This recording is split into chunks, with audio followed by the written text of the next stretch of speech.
Hey everyone, What If Fan here, bringing you another exciting part. What If Reborn in Naruto World? You can find the fanfic title and the original author's name in the description below. Make sure to check it out and show them some love. If you enjoy the video, don't forget to like, subscribe, and ring that notification bell so you never miss an upload. Alright, let's jump into it. Chapter 46. Sarutobi chuckled lightly at Daiki's insult. Now Daiki-kun, your Tobirama-sensei is showing. What would Sasuke-kun think? He wagged his finger at him. Besides, once you get to a certain point, it becomes rather easy to copy jutsu even without the Sharingan. Wait, what? Daiki blinked, his slight shock over seeing his own seal being used by somebody else dissipating. Like, he had copied jutsu before, but it was different for him. While he didn't have the Sharingan, he could full-on look into people's memories if needed, and of course, see their chakra and watch how they molded it. But it wasn't something that let him copy jutsu instantly or anything. It took long years of training and effort on my part, but for many jutsu, I can recreate them just from sight alone these days. The old man grinned lightly. For instance, the old man brought up both hands. With one, he just held up his palm, while the other he made one-handed seals. Daiki's eyes about bugged out of his head at the sheer casualness of it, and he was lucky they didn't pop right out of his skull by what happened next. First, there was a whirring noise as blue energy formed in the old man's palm, forming into a violently rotating sphere of chakra, while in the other, lightning shrieked into existence like 1,000 shrieking birds, coating his entire arm. This in my left hand is the Rasengan, the signature technique and original jutsu of the Yondaime Hokage, while in my right is the Chidori, a technique created by your good friend Kakashi-kun in his youth. Sarutobi explained nonchalantly. What the fuck? Hacks, Daiki called hacks. You're trying to say you recreated those jutsu just from seeing them? Daiki asked, disbelievingly. Indeed I am. I had no need to be taught them. It is simply that I have so much experience and know so much jutsu and ways of manipulating my chakra, that it becomes child's play to recreate jutsu such as these, genjutsu or harder for instance, but possible, the old man continued on, though I'm of course, not unique in this aspect, and in fact, I dare say I know of at least one other that has much greater talent than even myself when it comes to this kind of thing. You're kidding, right? Who the fuck is this monster then? Daiki asked, because he'd love to have them at his back when things got hairy later down the road. Oh, I think you know of him quite well. Sarutobi's smile turned sobering. It was a slight change, but Daiki's enhanced perception from his eyes allowed him to notice it. It was a smile that wasn't happy at all, but rather, almost sorrowful. After all, your dear friend Sasuke-kun has made it no secret what his goal in life is. Daiki froze. Itachi Uchiha? Correct, the Hokage nodded. He was capable of such feats from a young age, without his Sharingan or even much training. The first time he was shown the Grand Fireball Jutsu when he was 5 years old, he copied it instantly and made an even more powerful one than his father, an elite jonin and one of the stronger ninja within our village at the time had. Wait, that sounded familiar. That was, in Itachi's filler backstory, right? Which was supposed to be getting a novel or something. Such a shame how things turned out. Hiruzen sighed. He was perhaps the greatest prodigy that originated from this village, or at least close to it, and could have rivaled the Yondaime given time, perhaps even surpassed him and all the Hokage that came before. Surpassed the Hokage that came before. Daiki mulled over those words, filing the prodigy crap about Itachi in the back of his mind. He already knew the dude was an utter monster. Was Itachi a Hokage candidate, he wondered.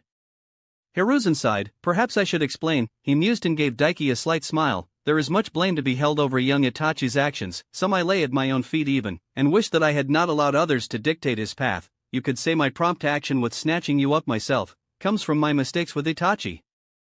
What? Daiki would admit it, he was lost. To be frank, yes, Itachi was a Hokage candidate, Hiruzen revealed, dropping quite the bomb. Itachi was the perfect shinobi. He was diligent, intelligent, could suppress his emotions for the mission and the good of the village, a genius among geniuses and of course incredibly powerful even at such a young age. I thought to allow him more experience and allowed others such as Danzo to foster his growth in the Umbu. That was a mistake. I mean, Danzo himself is pretty much a mistake. Daiki snorted mentally, but didn't interrupt the old man. And above all else, Itachi knew what it meant to be Hokage. Hiruzen sighed and shook his head. If only I had taken him as an apprentice myself instead of allowing Danzo to oversee things, I may have been able to prevent the tragedy of the Uchiha. For a moment, Hiruzen truly did look his age, a tired old man. But it only lasted a split moment before he controlled his emotions once more. He was a pinnacle shinobi after all. He could probably shed a tear and wipe it away before Daiki even noticed. Though, perhaps not, he frowned. Thanks to you and the information you brought back upon becoming a Jinchuriki, things are beginning to fall into place and holes and mysteries I never found the answers to have suddenly been filled. Did he mean the whole thing about Obito pretending to be Madara and hypnotizing Yagura? Well, actually now that he thought about it, one of the biggest things about the Uchiha massacre was what led to them attempting their coup. Being ostracized by the village because it was suspected an Uchiha was behind the Kyuubi attack. Which was correct, everyone was just looking at it from the wrong angle. It was an Uchiha, just one that had a massive grudge against his clan. The Uchiha massacre might have been ordered by the Hokage and elders, but the true blame lay at Obito and Madara's feet. They instigated it all. Granted, Danzo was a fucking idiot about it as well, so he should get a lot of the blame as well. Even if Shirsue's idea to brainwash the entire clan was kind of a stupid idea as well now that Daiki thought about it. It was only a stopgap after all. Madara's hatred of his own clan is etched into history itself these days, even I have heard of it, Isabu mused, assuming the Hokage believes it to be Madara, or Madara's successor, which would be an obvious thought, then that would answer the mysteries of that night and what led to the Uchiha being ostracized. That did make sense. And was very convenient for Daiki. The old man had fallen silent, and didn't say anything else for a few moments.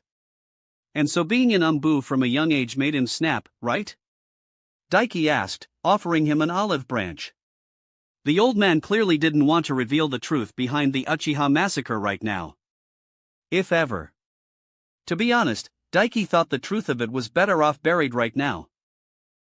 It really was just a whole crapshot that made the entire clan look pretty pathetic from every angle. The only ones who came out of it looking good were Shisui and Itachi. That is the top theory, yes, Hiruzen nodded and gave a sigh, before sobering up, which is why I thought it best to take a more hands-on approach with you myself. Not like I planned on being Umbu anyway, Daiki snorted with a shrug. The armor and gear is pretty sweet, but the whole silent secretive stuff isn't my thing. I like to brag about my exploits. Loudly, for everyone to hear and praise me for the amazing badass I am. Quite, Hiruzen chortled, it's much better to have a Hokage candidate in the spotlight for the most part anyway. Your image and exploits gather awe and intrigue from the village, and reinforces their faith in you when you ascend to the position. That made sense, I should probably let everyone know what I've been up to then. Daiki nodded. He would have to brag more, he supposed, in public. It sure was hard being him. No need, I have already circulated your exploits through the village. Hiruzen gave him a knowing grin. I sent some trusted jonin out to gossip about your exploits, from defeating a member of the 7 ninja swordsmen of the mist, to foiling a plot using a bijou, and even fighting off my former student, an S-rank shinobi. I dare say your legend has already began. Ha! How sneaky. Daiki wasn't expecting that at all, but it showed how on the ball the old man was with his decision here. He was already laying the groundwork for the village as a whole to look at him in awe. Just what you need, a whole village of hype men. Isabu groaned. The epic of Daiki, the teen genin mused, a smirk forming on his face, that has a nice ring to it. Gilgamesh is going to sue you, with lots and lots of swords. He wishes I could totally kick his ass. Daiki refuted. He'd see how Gilgamesh liked getting sword barraged right back. He couldn't even beat a ginger with a hero/martyr complex. He'd Bijudama his ass out of existence before he ever got the chance to pull out his trump card. Perhaps you should write a book. You may even be successful enough not to need to write pornography like a certain other student of mine. Hiruzen mused with another light chortle before clenching his fists, and allowing the jutsu in his hands that Daiki had almost forgot about to be quashed out of existence, and stretched his arms. Though for now, Daiki-kun, I believe it is time to, as you kids say, get down to business. Daiki's smirk transitioned into a wide eager grin. Finally, old man, as much as the information is good to know, this is what I'm here for, he cheered, cracking his knuckles, and then his neck for good measure. He only had 8 days to train with the old man right now. So he needed to make every second count. For these 8 days, he would have to transcend the grind itself and enter the legendary hypergrind. Where do you come up with this stuff? Isabu asked, deadpan. I had a lot of time to think while screwing Anko, Daiki responded. They'd fucked for over 12 hours after all. Come on, you can't think I'd waste all that time with just sex, right? Amazing as it is, my mind wandered. He could feel Isabu rolling his eyes in exasperation. Good to see you're ready then, Hiruzen smiled back and after stretching out, stood normally, unguarded and out of any stance. I believe we'll start simple. I wish to see your current limit without boosting over your base abilities. No seal, no augment jutsu like my lightning armor, no bijou cloaks, alright, simple enough I gotcha. Daiki nodded in understand, slipping into the opening stance for the feather fist style, both arms up, fists clenched, one at the side of his head while the other was slightly ahead of his face, and one leg pulled slightly back. The feather fist style, truly a fitting taijutsu for you, fast with explosive concentrated strikes. I applaud your choice in it. The old man nodded approvingly. Now, let us begin. Come at me with the intent to kill Daiki-kun, only then will I see your true abilities. You don't have to tell me twice. Daiki laughed, not even at all bothered about the older man not entering his fighting stance. He slid his foot back further to push off with, at the same time he made a single hand seal and exploded forward in a rush towards the old man with a Shunshin-enhanced blitz. His eyes with their enhanced perception were digging into the old man's form, preparing for any move he could make from the slightest twitches of his muscles as he rushed forward lashing out with a rapid right straight aiming for his face, specifically his eyes, to cut off his vision. It was a feint after all. At the same time he lashed out with his fist, never intending to make contact with it. He swung his foot out in a stomping kick towards the old man's knee. He'd smash his kneecap and limit his movements massively with it. He never made contact. Hiruzen clasped his hands behind his back and didn't even flinch at his fist. At the same time, the old man lifted the leg he was aiming for up, avoiding his blow, and before Daiki could backtrack from his failed strike, the old man's leg moved like a serpent, coming down over his thigh and catching it beneath his knee, pinning his leg there and keeping him off balance. The ability to predict your opponent's movements from the slightest twitch of their muscles with your eyes is indeed a very useful and potent ability. The old man Hokage began lecturing straight away, but it is not undefeatable. The Sharingan can do that as well, and how many Uchiha have been killed despite that ability? A better variation in their case, in fact. Try not to rely on that ability too much when it comes to close combat, Daiki-kun. Though I must admit, very impressive speed for your age. Daiki grinned at him. Sure, but you realize even if you caught me, you're stuck too, he retorted and pushed off with his other leg, rising into a knee strike aimed for his new teacher's chin. Once again it didn't make contact. The old man's hand came from behind his back, quick as a flash, and his palm stopped Daiki's strike in its tracks. But it did its job and loosened the grip his leg had on his own, and Daiki thrust his left palm out to the side, using his force palm jutsu to increase his momentum and rip his leg free. Not bothering to aim for the man since he'd see it coming a mile away and retreat. Leg coming free, Daiki spun midair like a rapidly rotating spinning top and lashed out with a dragon wheel kick aimed at the man's neck. Daiki's eyes widened though when the old man casually bent forward, ducking under the blow before both hands whipped up and caught his ankle. Sure dash. Daiki never even got to finish his curse before the old man stopped him in his tracks with his grip and reared back up, lifting Daiki up above his head, before promptly smashing him into the ground.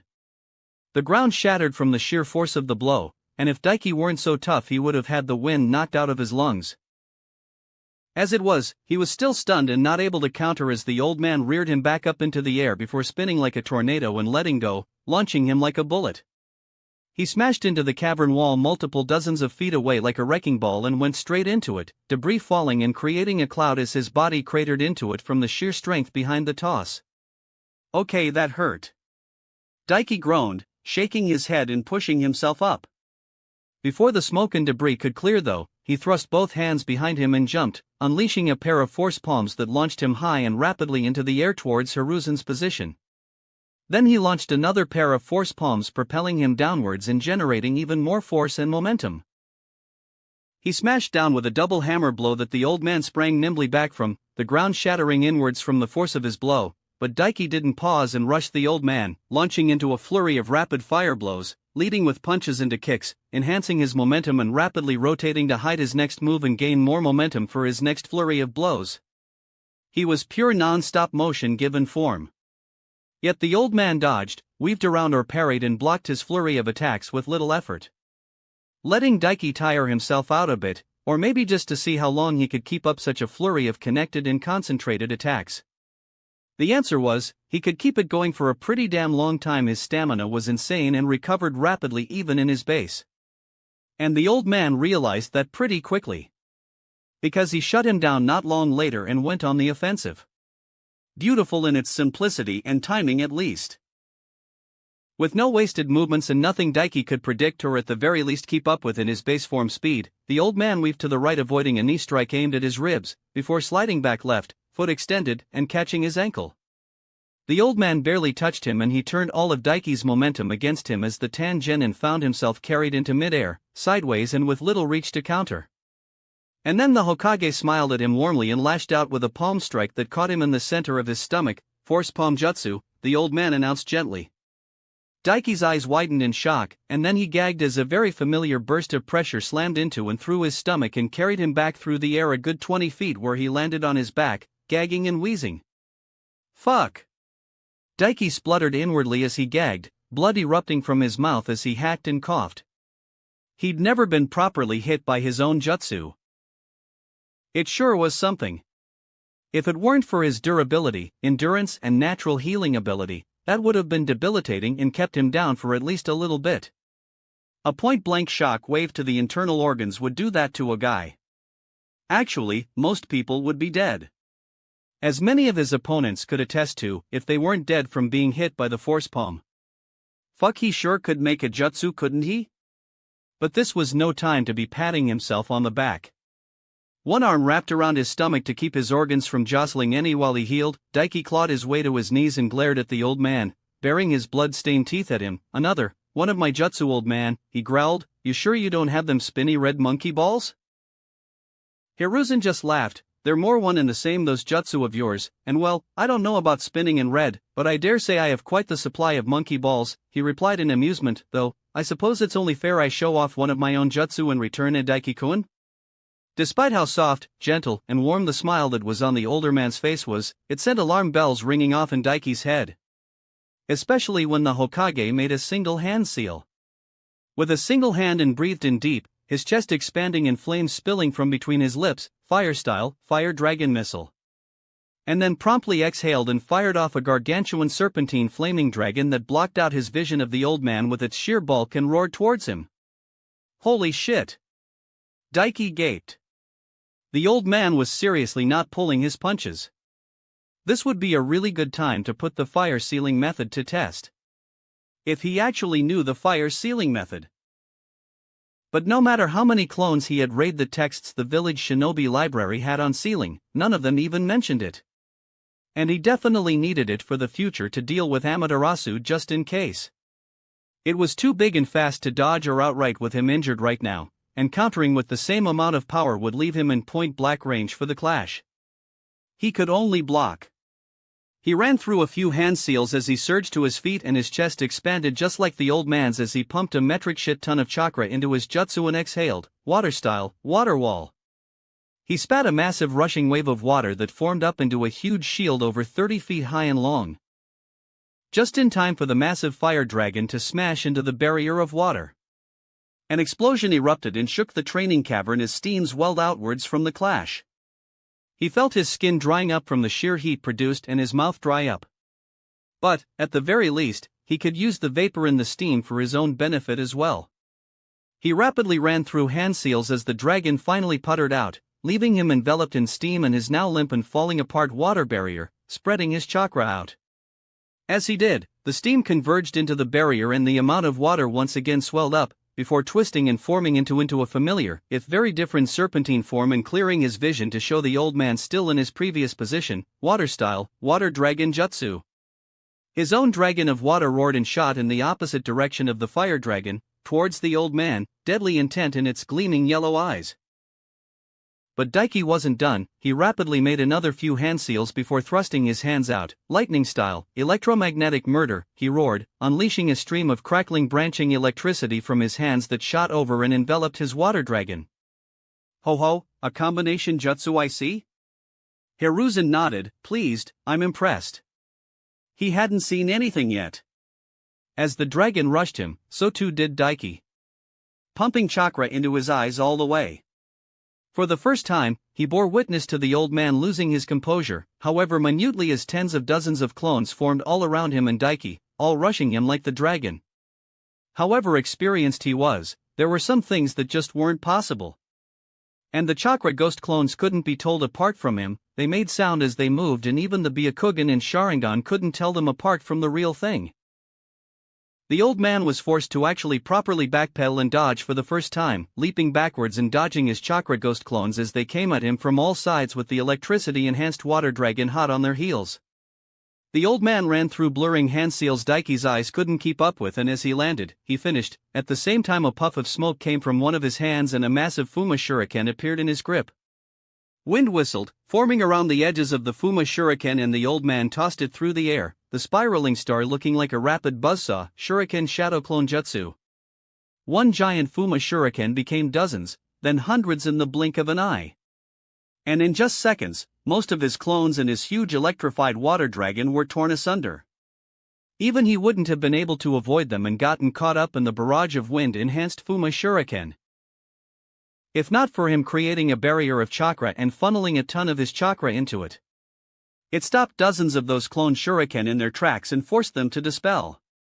Would have been easier if he used his armor, but the old man wanted to see him fight with his own base abilities.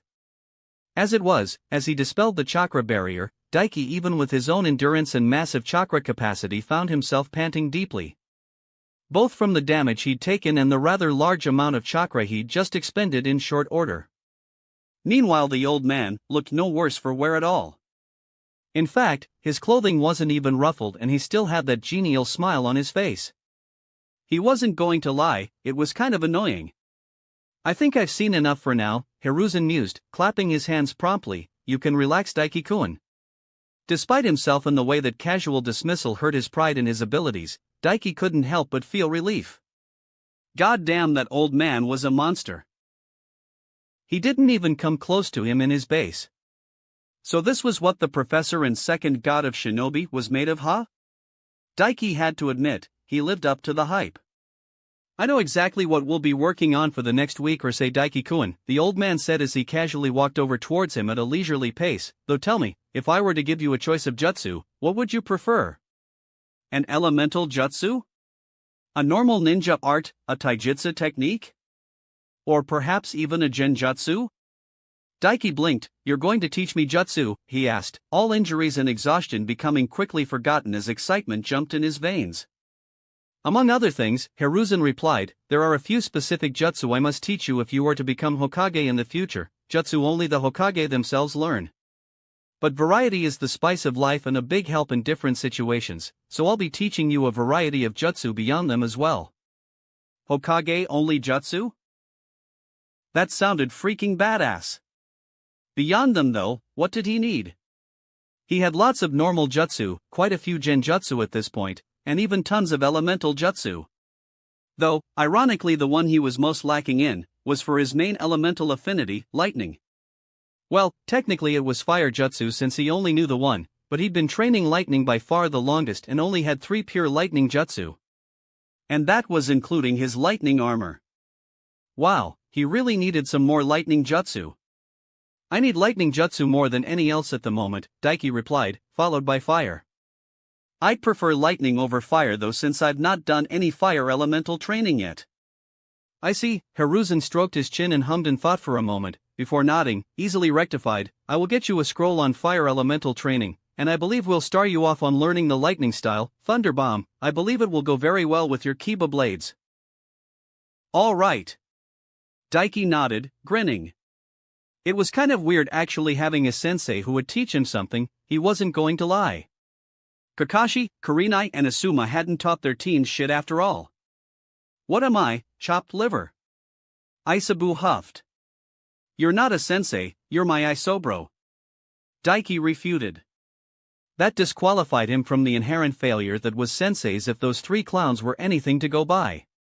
"Once you master that jutsu, I will provide you with another one a day, assuming you can master them in that day. If not, you'll just have more of a backlog, I'm sure," the old man chuckled, breaking him from his internal debate. "For now though, I will be returning to my office and leaving you with a clone of mine to oversee your training." As he said that, he made a single hand seal and summoned a shadow clone to his side. I hope that recovery ability of yours from becoming a Jinchuriki is good to keep you going, Daiki-kun. The clone gave him that warm, gentle, terrifying smile, because we don't have much time and we're getting right down to it right now. You know, looking at that smile. Daiki was so glad he got his hands on that fragment of Jello to boost his recovery and healing ability alongside his Jinchuriki shit. Chapter 47. Old Man Sarutobi was a beast. Despite how genial and kind the elder Hokage was, that was not at all present during Daiki's training with him. He was given little time to rest and he was drilled from sunup to sundown and beyond. Taijutsu drills until his limbs ached. Multiple chakra control exercises at once. A new jutsu to learn every single day.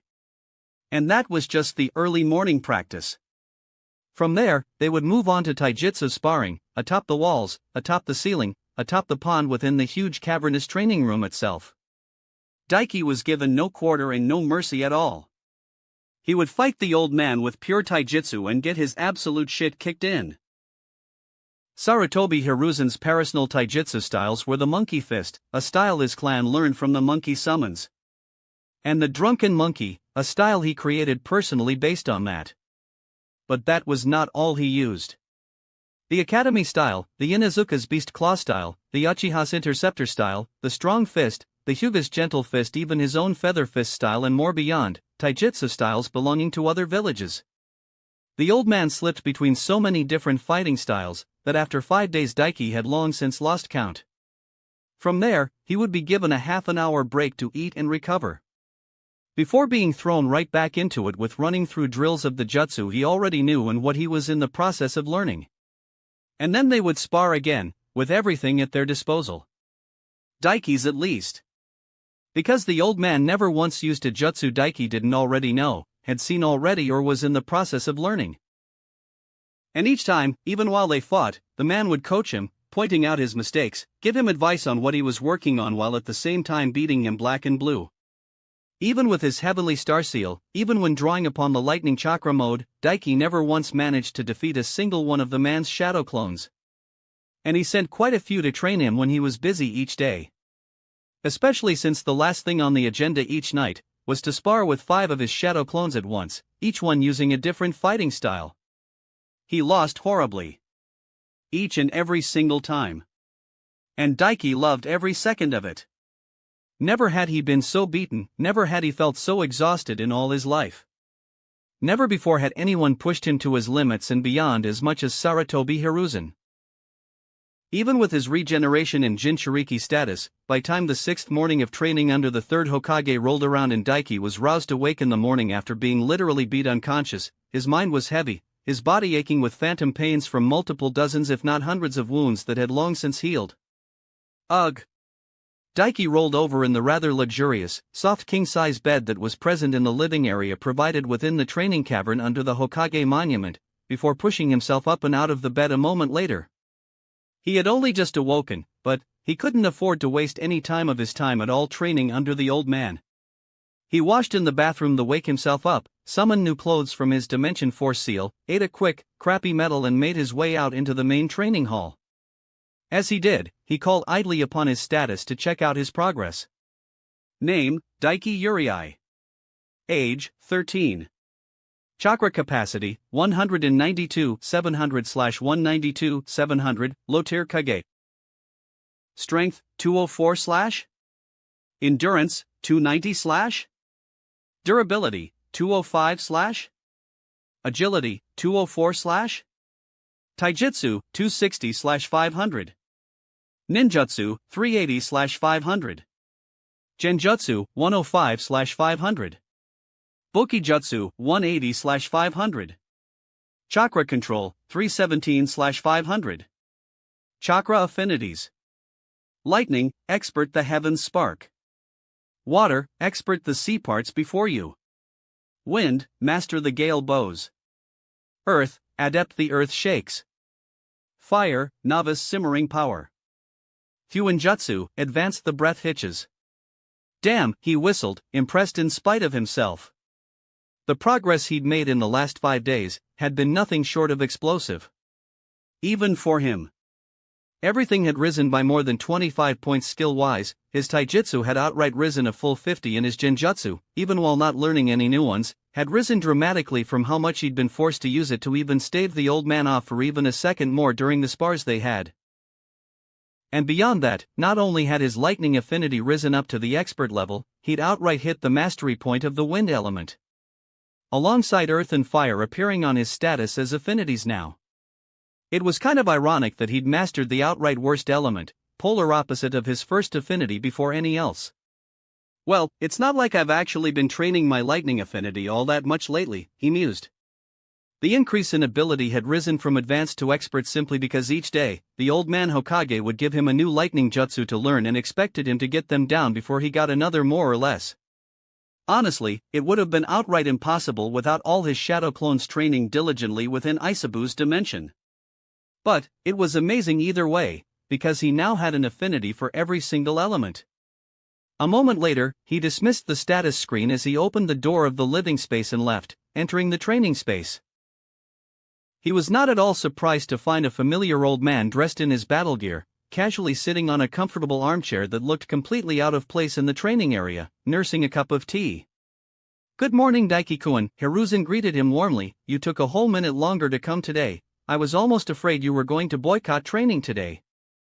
He was teasing, but Daiki snorted anyway. "If it wasn't for Isabu, I might have," he shrugged.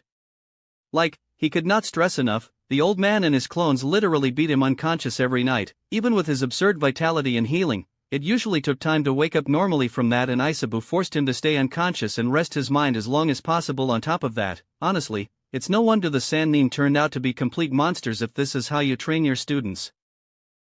He'd only been at it 5 days and increased his ability to affinities, gained 2 new ones, rose up a rank with 1 and learned literally over 10 jutsu.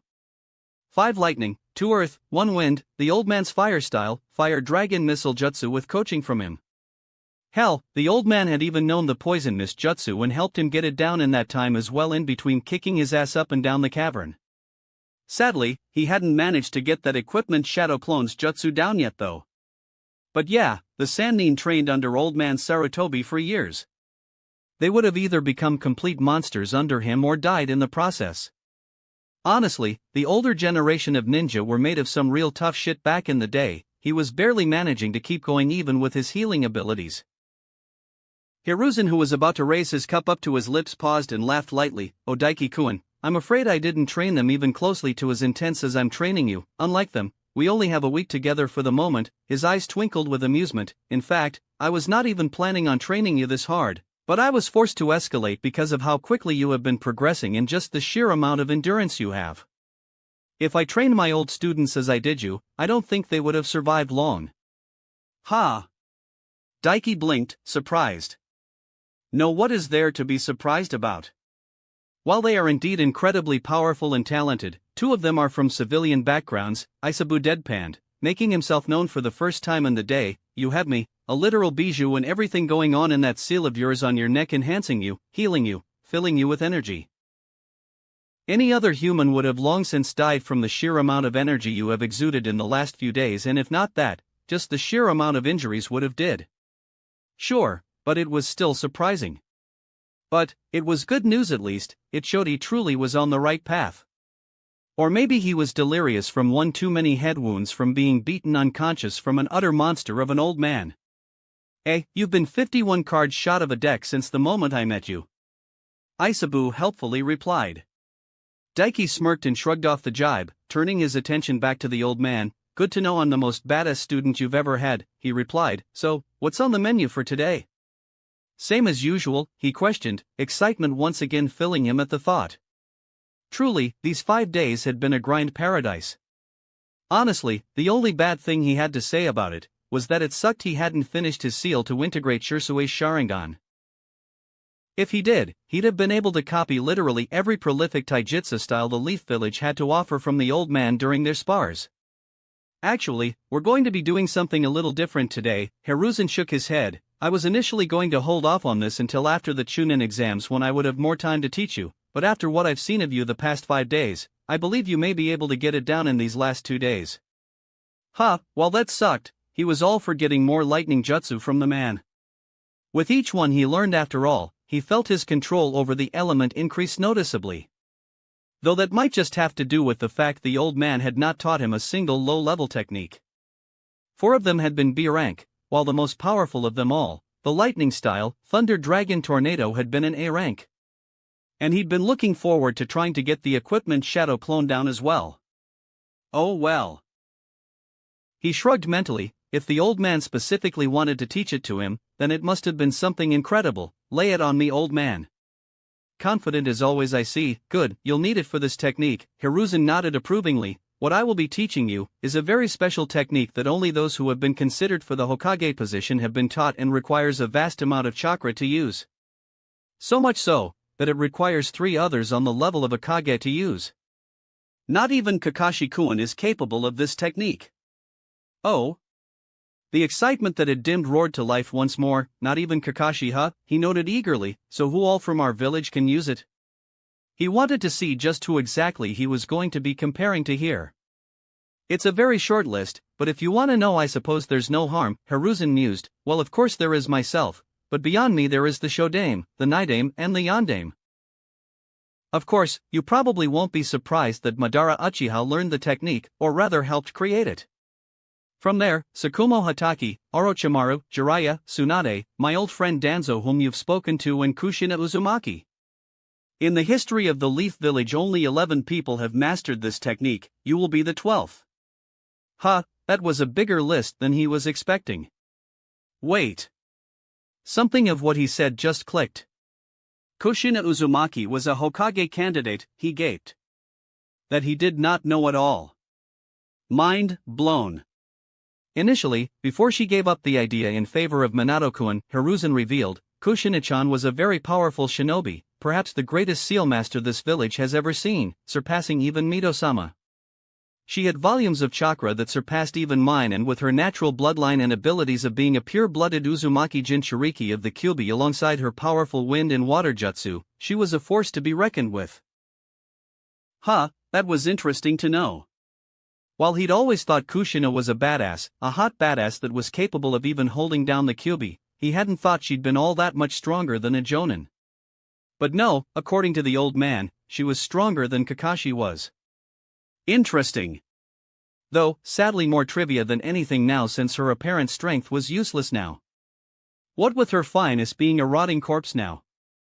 Neat, guess it's no wonder Naruto has such monstrous amounts of chakra then, he shrugged, as in according to Isabu the guy had like 5 times the amount of chakra Daiki himself had currently. So, then what is this technique then?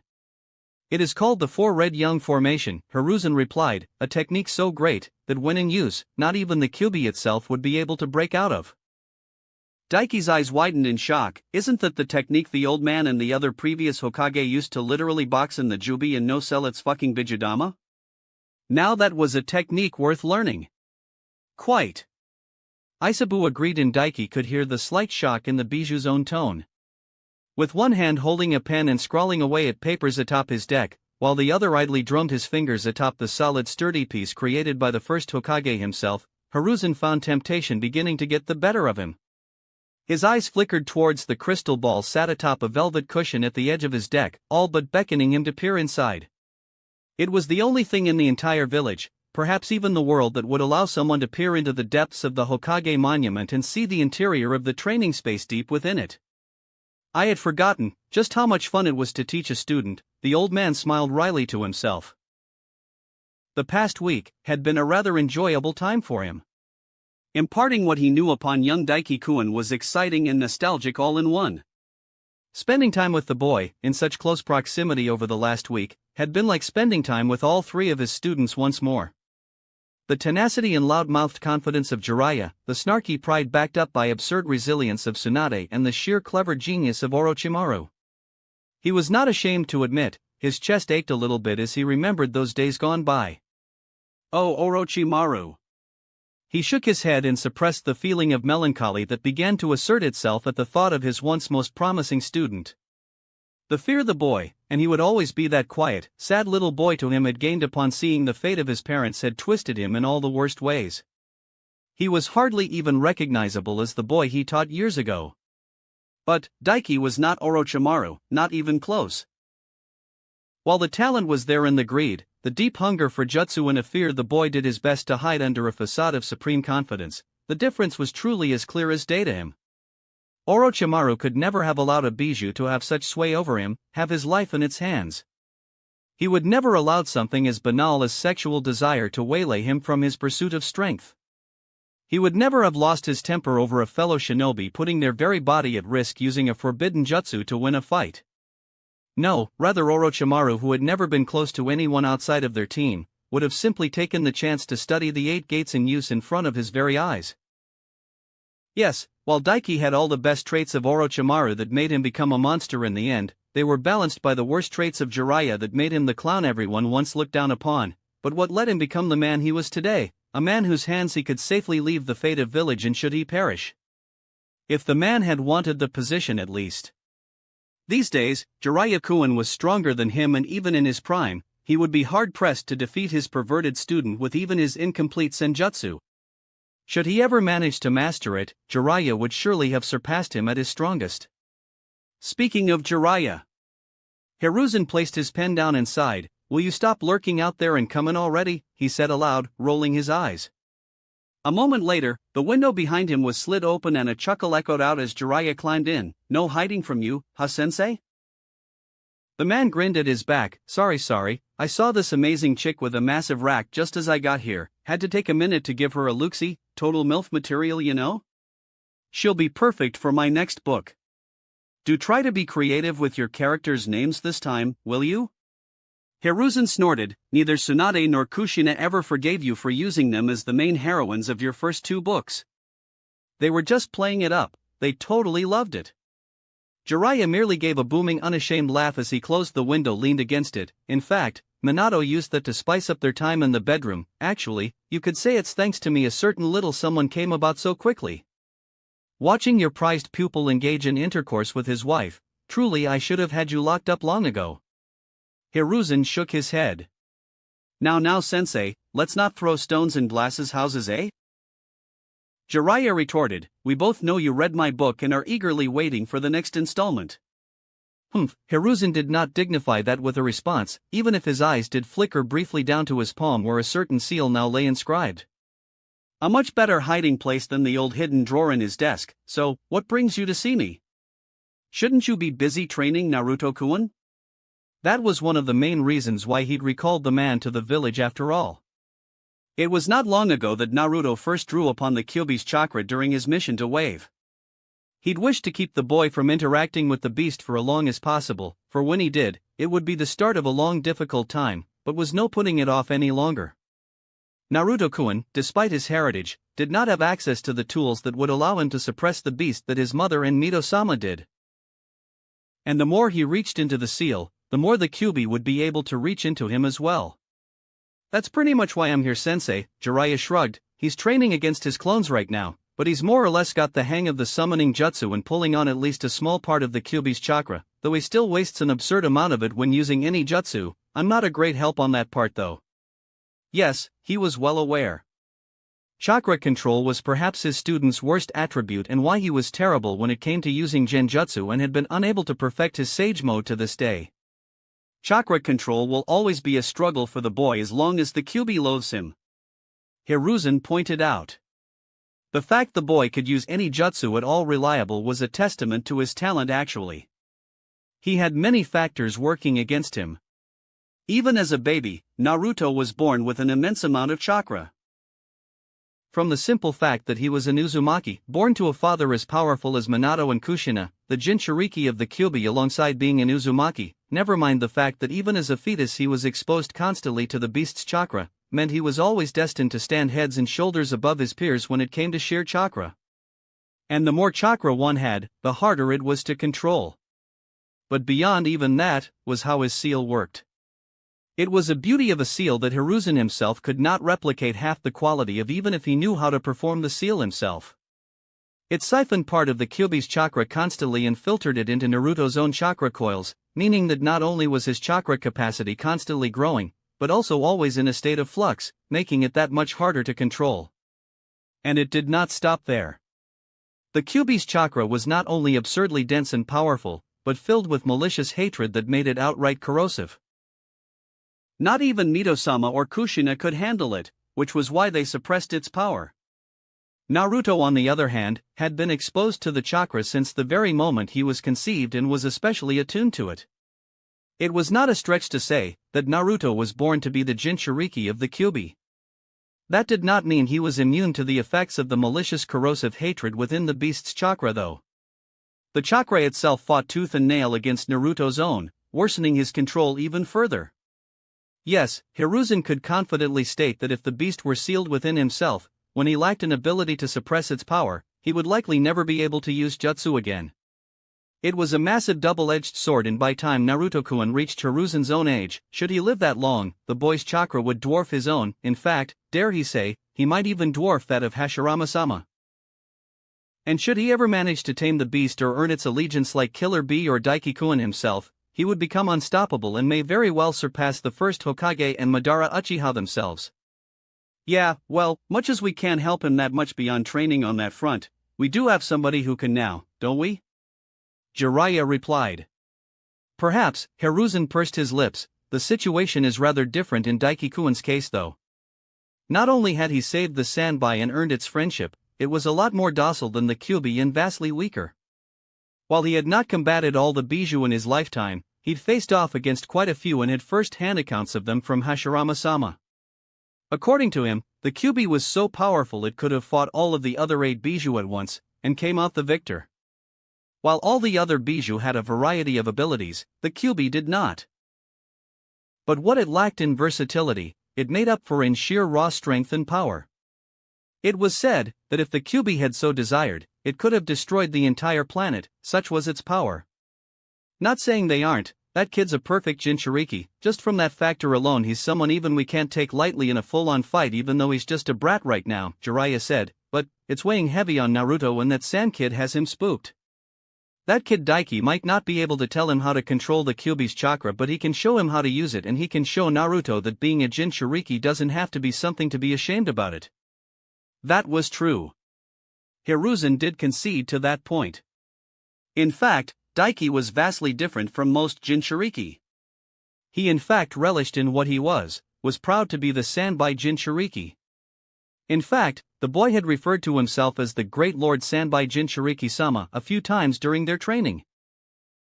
If it weren't for the fact his status was generally being kept a secret from the common populace, the boy would probably boast about his status to anyone and everyone and preach the superiority of being a Jinchuriki over the common pleb. And yes, that was the boy's own words. Where is the kid anyway? Jiraiya asked. I know you said you were training him, but I've not seen him at all. Checked his place and everything, and hey, did you know that Orochimaru's old super hot apprentice is living at his house right now? And how the hell does a kid like him afford a place like that anyway? I did. They're sleeping together in fact, and both will be going on an important mission soon together, Hiruzen snorted, taking a bit of amusement in the way Jiraiya sighs. As for how he afforded it, well, an A-rank bounty and a best friend who gave him a discount, I do believe. Honestly, the boy fixing Anko's seal and her truly going through with her promise to sleep with him was a true boon right now. Not only did it help her, even strengthen her. In fact, according to her own testimony, she made for an amazing stopgap to Wall of Mei Terumi. After all, while he trusted Daiki in his character quite implicitly, he could not say the temptation of getting to bed Mei Terumi would not be the highest of temptations. Even he himself may be tempted, never mind a lad as young as Daiki. A woman such as her was the true bane of young talented shinobi everywhere. It truly was a wonder the woman hadn't managed to snatch a man for herself up, and by all accounts he'd been told by his informants, desired marriage. You're kidding me, a kid at that age bagged at a haughty older chick like that? Jiraiya gaped, eyes shining with fervent jealousy. Seriously, perfect Jinchuriki, the next pick for the hat, and a babe like that. It's like he was born to make guys like me feel inadequate, makes me want to beat him up. I wouldn't let him know that, it will just make him preen all the greater, Hiruzen chortled, though, she did only go through with sleeping with him because he fixed her cursed seal. Wait, what? Jiraiya's eyes widened in absolute shock. Oh, did he forget tell Jiraiya that? Oh well, it served him right for always making trouble for him. The amount of times he got complaints about the man peeping was truly annoying. Chapter 48. Name, Daiki Yurei. Age, 13. Chakra capacity 195,000/195,000, low tier Kage. Strength 205/. Endurance 293/. Durability 207/. Agility 205/. Taijutsu 262/500. Ninjutsu 390/500. Genjutsu 107/500. Bokijutsu 184/500. Chakra control 325/500. Chakra affinities. Lightning, expert the heavens spark. Water, expert the sea parts before you. Wind, master the gale bows. Earth, adept the earth shakes. Fire, novice simmering power. Fuinjutsu. Advanced the breath hitches. 7 days of training with the professor and second god of Shinobi himself did the body good, that was for sure. It might have only been a week, but skill-wise, his growth had been utterly explosive and he'd gained much more in this single week than he had in months of training himself. Especially since he'd long since concluded that his stat growth was not linear at all, and the higher his stats became, the harder they became to raise. "What do you think?" he asked inwardly as he rested on his backside against one of the wide expansive walls of the training ground he had been living in for the past week. His training had come to an end and right now, he was just catching his breath and recovering from the beating he'd been put through by the old man's clones. "That you sure have put a lot of time and effort into still being a squishy little boy," Isabu replied. "Compared to you, for now." Daiki rolled his eyes. "Well, comparing you to other humans at least, I dare say you would be capable of fighting on even footing with Raiga Kurosaki if your memories of him are anything to go by, if not a bit greater than him," Isabu mused after a moment of thought. "After ribbing him, with your heavenly star seal, I believe you would dominate him and should be capable of even proving a challenge to your man-crush Kakashi." Daiki snorted. "Please, like I've said before, even if I was into dudes I'd have way better taste than Kakashi," he replied, before looking up at the ceiling multiple hundreds of feet above him. "Still, pretty much a lower class A rank then? And then mid to upper class with the seal," he mused. That wasn't bad at all. And while he still couldn't use the lightning armor for long without damaging himself, he'd gotten a little bit more control of it with his increase in ability with his lightning element and lessened the damage a little bit so he could use it for a little bit longer right now. With that, he might be able to put up a fight against an S-rank shinobi for a decent little while and have a slight chance of victory without having to rely on Isabu. "Perhaps," Isabu replied lightly. Which was decent confirmation considering how many high-level shinobi he'd borne personal witness to battling it out. Either way, it made it so that only a select few would be capable of bringing him down in a one-on-one confrontation, or even outnumbering him. Frankly, even taking him by surprise would be a mission and a half at this point. Just then, the entrance into the training ground opened up and in walked the old man who'd been beating his ass all week long. Unlike usual, he was dressed in his red and white Hokage robes instead of his combat gear. And following behind him was a huge, white-haired figure. "Huh, so this is what this place looks like inside, pretty big," Jiraiya commented as he looked around. "Not really my style though, I'm not big on the whole dark, dank underground thing. Now if it were out in the open where I could show off to the ladies I might have been tempted." "Hello Daiki-kun," Hiruzen ignored his student and smiled at the youngest of the three as he made his way over. "How are you feeling?" "Pretty good," Daiki shrugged, giving the man a smirk as he dismissed the status screen with a thought, "Just basking in my awesomeness, old man, before I leave the sweetest pad that only awesome people like me can appreciate the worth of." Hiruzen chortled. "Is that a dig at me?" Jiraiya turned to him and raised an eyebrow at him. "I mean kid, you might be hot shit for being a muscle-headed freak at your age, but I'd still wreck you any day of the week. Honestly, I get more of a challenge spanking my meat." "I hear that happens when you get to that age," Daiki snorted, "or is it because of how many times you've left chicks who caught you peeping on them stomp all over your masochistic ass? Take some permanent damage down there?" "Sensei, this kid's a dick," Jiraiya said, turning to the Hokage. "I thought he was just a crazy weirdo, a super lucky one after what you told me, but now he's a dick on top of that." "You sure he's a good pick for the hat?" "Unfortunately Jiraiya, being a dick as you call it, does not disqualify one out of the running for being Hokage," the old man shrugged, puffing on his pipe. "Actually, I dare say Tobirama-sensei would prefer it that way." "Ha!" Daiki jutted his chin out proudly and arrogantly.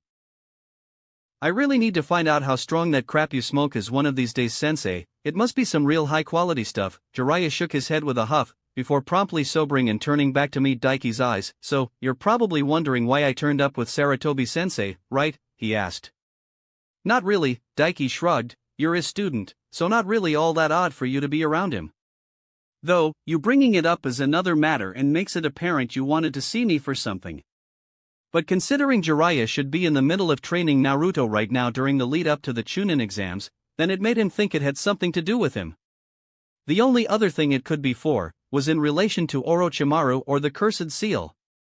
Fair enough, Jiraiya nodded. I'll be blunt, kid, I want your help to train Naruto. Ah. If he wanted him specifically for help teaching Naruto, then there was really only one reason it would be for. I won't be able to help him control the Kyuubi. Daiki denied instantly, shaking his head. Just because he knew in a possible future that Naruto would earn his respect in full and they would become friends and could reveal the threat of Madara the Jubi and Kagaya, did not mean he would be able to get Kurama to play ball. It would be the opposite. In fact, I'm afraid, Aisabu spoke up, prideful as my sibling is, Kurama would take that information and stubbornly dig his feet in all the more and make it even harder. My own presence in actuality would be more detrimental if we revealed the truth and believe we are just trying to manipulate him. At best, they could use his ego to get a bit of help from him if they left out the parts about him becoming friends with Naruto. But, it would be an uneasy truce liable to break at any moment. No, the best thing to do would be to let their relationship play out for the most part and not interfere. I figured as much, Jiraiya shrugged. You can't reach him how to tame the Kyuubi just because you're friends with the Sanbai. That's two completely different situations. But, you can teach him how to use his abilities, right? That he could do.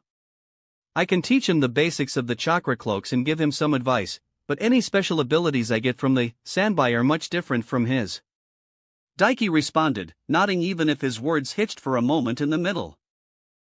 You can call me the Sanbai to others and not say my name, you know, I won't get offended. Aisabu told him. He simply shrugged and didn't reply. Good, you're learning. Aisabu commented approvingly. That'll do, Jiraiya grinned. Besides, the kid needs to know there isn't anything wrong with him being the Kyuubi Jinchuriki. He got the role forced on him, but you chose it willingly. Getting to understand that will go a long way to helping him out, I think, and that you aren't all like that Sand Kid. Ah yes, Gaara. He had actually forgotten Raccoon Boy had all but traumatized Naruto when they met after the prelims. That said, this was a chance for him to get his hands on something else he needed. Or at least the beginnings of it. Fine, if the old man okays it, I've got a big mission soon, you know, Daiki agreed, but on one condition. Naruto pissed me off the last time we saw each other, after all, even after I busted my ass saving his team and healing Sakura. Greedy, aren't ya? Jiraiya rolled his eyes. Fine, what do you want in return? Senjutsu, he said simply. Ho? Hiruzen raised an eyebrow in interest. Jiraiya, on the other hand, narrowed his eyes. Yeah, no. Kid, you're talented for sure, and even learning about that at your age is impressive, but no, there's no way you can manage it, he refuted instantly. Besides, I can't teach it, only the toads can, and in signing the contract isn't something that can be done all willy-nilly. Not for me, Daiki replied, standing up and dusting off his clothes. I already have a summoning contract after all, way better than Toad's, by the way. I want you to get your summons to teach my boss Summon how to use Senjutsu. After all, he didn't have the time to be learning it right now. Nor was he anywhere near as predisposed to it as Naruto. But Shiramaru was an entirely different matter and should be well capable of learning it. That big guy had spent over 50 years in the same exact spot disguised as a castle. He had the whole sitting still thing down to an art form at this point. And he had no doubt his boss Summon could learn Senjutsu. And then later down the line, when Daiki had more free time, he could learn it himself from Shiramaru. Oh yeah, the chameleons, I forgot you had that contract. Jiraiya cocked his head to the side and pursed his lips. That might be different, but I'd still need to ask. I can't promise it'll work out or anything. Well, I'm not going anywhere right now, am I? Daiki replied. Or, am I? He looked to the Hokage. I will delay the mission until tomorrow, Sarutobi replied, but, even if this does not work out the way you desire, you still have to agree to train Naruto. Daiki shrugged. Fine with me, that won't take long anyway, he replied in turn. It wasn't exactly rocket science, a couple hours should be enough to beat it into the idiot's head. Though it did bring up a question, why do you not know Senjutsu, old man, he asked. Hiruzen merely laughed lightly. While my summons were incapable of learning the art, as was I'm afraid I'm just not very compatible with the art, he replied, truly regrettable, but not everyone is capable of it. Not even Tobirama-sensei was capable of harnessing the power. And even Minato-kun failed to grasp the art in full. Jiraiya is the only one alive in this day and age capable of using it in combat as far as we humans go to my knowledge. Man, when it first came up, Senjutsu was played up as an incredibly powerful art that even the best of the best struggled with. The fact that not even the old man or the second could manage it, really hit that factor home for him. Shit, would he even be capable of it? Yeah, I've been at it decades, kid, and I've still not mastered it, Jiraiya snorted when he saw Daiki's eyes widen. You sure you want to try for it? I hear you're pretty good at seals, why not have me teach you a few instead? Tempting, but no. Nah, long shot it might be, but even if it's hard, I want to at least attempt it. He replied. In the end, he simply wasn't a little bitch and would, as always, believe in the heart of the grind to see him through. Fair enough, kid, Jiraiya nodded. Give me a minute and I'll bring one of the sages here, he said, before closing his eyes and clasping his hands together. Daiki's eyes widened. While he hadn't at all trained with Isabu's sensory abilities yet, he was still well capable of seeing chakra with his eyes. And as soon as he closed his eyes and clasped his hands together, Jiraiya began to focus an absolutely monstrous amount of chakra into his clasped hands. And by monstrous, he meant monstrous. It built up, and up and up. Until within Jiraiya's hands was a chakra amount that surpassed his own full capacity. Jiraiya's eyes snapped open about 30 seconds later and he crouched down to slam his hands onto the ground. Summoning jutsu, he declared, and a massive puff of smoke erupted from the ground where his hands made contact. What in tarnation, a croaky, elderly male voice cried out from within the smoke. Jiraiya boy, the heck you doin' summonin' me for? When the huge tower of smoke dissipated a few moments later, it was to reveal a tiny little green toad standing bipedal, a small brown cloak covering its form and with bushy gray eyebrows over its eyes. No doubt about it, it was Pa, one of the two sages of the Toad Summons clan and the one who taught Naruto how to harness Senjutsu. And to summon him, Jiraiya just spent nearly 10 times as much chakra as it took Daiki himself to summon Shiramaru. Holy shit, man. Sorry, Pa, Jiraiya gave the small toad a sheepish smile, rubbing the back of his head. Something came up I need to talk to you about. Better be good, boya. I was just about to sit down to Ma's maggot stew, Pa huffed, then took his glowing yellow eyes off of the white-haired Sannin and looked at Daiki, raised a single bushy brow, before looking to Hiruzen. Well, if it isn't young Hiruzen-chan, it's been a while since I seen you, monkey boy. It's nice to see you again, Pa. Hiruzen inclined his head respectfully, though I'm hardly a young boy anymore.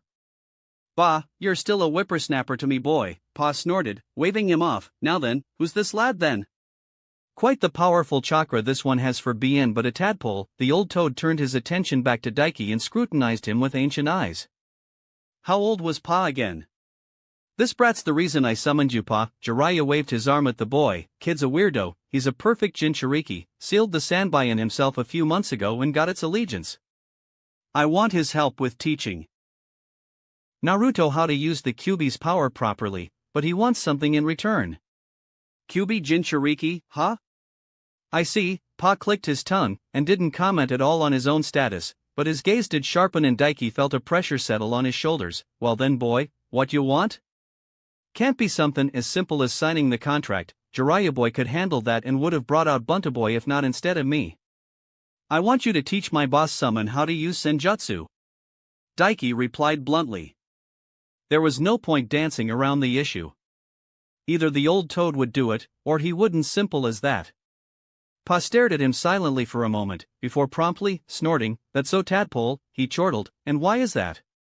"Because I want to learn Senjutsu myself," Daiki shrugged. "I've not got the time for it right now, nor am I ready for it myself." "That's for sure," Pa snorted. "I can tell that from just a mere glance at you, boy. You're a long ways off." Annoying, but hardly enough to stop him in his tracks. "Yeah, like I said," Daiki rolled his eyes. "My summons though, specifically the boss, are a completely different matter though. And I'll be able to get their help to learn it myself later. Pa hummed and scrutinized him keenly for a moment. And what summon clan do you represent then, boy?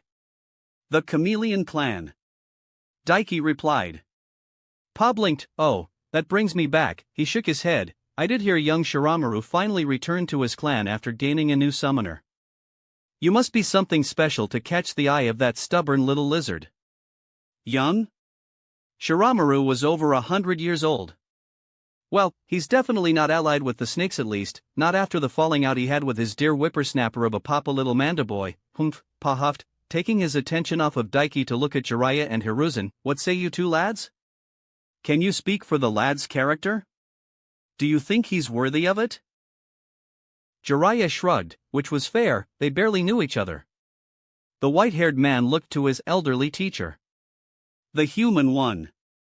Well, if it helps Pa, I've chosen the boy specifically to become the next Hokage, the successor to Minato. Hiruzen revealed. Pa's eyes widened and he whipped his small head around to stare at Daiki in shock. Minato-chan's successor, I see, he nodded. Very well, boy. I will contact the Chameleon Clan and give the offer to Shiramaru, boy. I won't promise anything though. It will be down to the lad's own talent. He'll manage it just fine. Daiki smirked, he had full confidence in his summons. The chameleons were just that badass. He would be much further behind than he was right now if not for them. Once Pa left back home to enjoy his maggot stew, it was time for Daiki to leave the Hokage training ground behind for the first time in a week. It was the first time he saw sunlight in that week, and would have strained his eyes a bit. If not for the fact his eyes were special and saw bright lights every second of every day regardless of if it was day or not. Sadly, while Daiki would have loved to head home for a little bit, he had a deal to pay out on. And so out into the forests with Jiraiya he went, to meet a familiar spiky-haired blonde. Arosenin, where the hell have you be dash? Naruto, right in the middle of a set of push-ups with multiple bags of what appeared to be sand tied all over his body, began to demand as they appeared, only to pause and blink when he saw Daiki with him. The hell are you doing here? He asked, pushing himself up and crossing his arms. He'd discarded his orange jacket and so was only wearing a mesh shirt and orange pants, which meant he could see much of his bare torso. The boy, while short, was packed with rigid, powerful muscle. Not as powerful and glorious as his own, of course, but the hard training the boy put himself through showed. Though, the sandbags were much less efficient than his own method of weight training. I went looking for this brat here, shrimpy brat, Jiraiya shrugged. I figured he'd be able to teach you something much better than me. Ha! The hell you on about? Naruto scowled, crossing his arms. It was easy to see the boy was still upset with him about his attitude regarding Lee. I thought you were some super saiyan like that snake-face bastard? Some great shinobi you are if you need some kid my own age to teach me something. Ah, shut up, kid, I'm the gallant Jiraiya. You won't ever find another shinobi as badass and cool as me. Jiraiya waved the boy off. The little muscle head beside me just has something in common with you that I don't. Naruto snorted at him. Yeah, and what's that, pervert? I'm a Jinchuriki like you, Daiki cut in. Time was wasting after all. I'm here to teach you how to use the Kyuubi's chakra properly. Naruto's bright blue eyes instantly widened in horror. You, no, he swallowed heavily, his shoulders trembling for a moment. Wait, like me? You have a monster in you too? In response, Daiki scoffed. The Bijou aren't monsters, moron. They're huge masses of chakra that people stuffed in guys like you to make super shinobi that can use their power, he replied. In that respect we're nothing alike. You're a pansy that got the strongest of them all handed to you at birth, whereas I went out and found the sand by myself and sealed it in myself. He'd already long since played a situation like this out in his head before. And he'd come to the simple realization that angering Naruto instead of letting him wallow in his self-pity over it would be the best course of action. Jiraiya face-palmed. W what? Naruto gaped at him. Why would you do that? How did you do that? For once, he'd rendered Naruto quiet through sheer shock. Why wouldn't I? Daiki crossed his arms and smirked cockily. Being a Jinchuriki makes me superior to any normal ninja. Not only do I get the Sanbai's special abilities and he has a ton, but I also heal faster, my chakra grows massively and recovers faster and I can draw on its strength. Did you think I was talking bullshit when I said I could easily crush all of you back at the prelims? Naruto outright grimaced, just for power? Everyone has always hated me. I've been alone all this time with no parents or anything because of the QB inside me, and you want the same thing, just for power? Oh, grow up, Naruto, seriously, it's for your own good, Daiki shot back. Why the hell would you care what your lessers think of you? The only ones that cared at all were weaklings and civilians, an easy trade-off in my opinion. You've got more chakra than 10,000 of those weaklings put together, you've got more chakra than me. Do you understand how absurd that is? Kids, calm down a bit, won't you? Jiraiya sighed and felt the need to step in. This really wasn't what I had in mind. But no, Daiki wasn't having it. He wanted him to help Naruto? He would.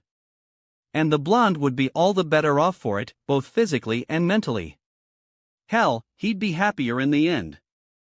Buzz off, old man, go set up a barrier to stop anyone from sensing chakra within this area and leave us to it. Daiki jutted his chin at him. I'll be making Naruto see sense, but if anyone senses the Kyuubi's chakra they'll freak out.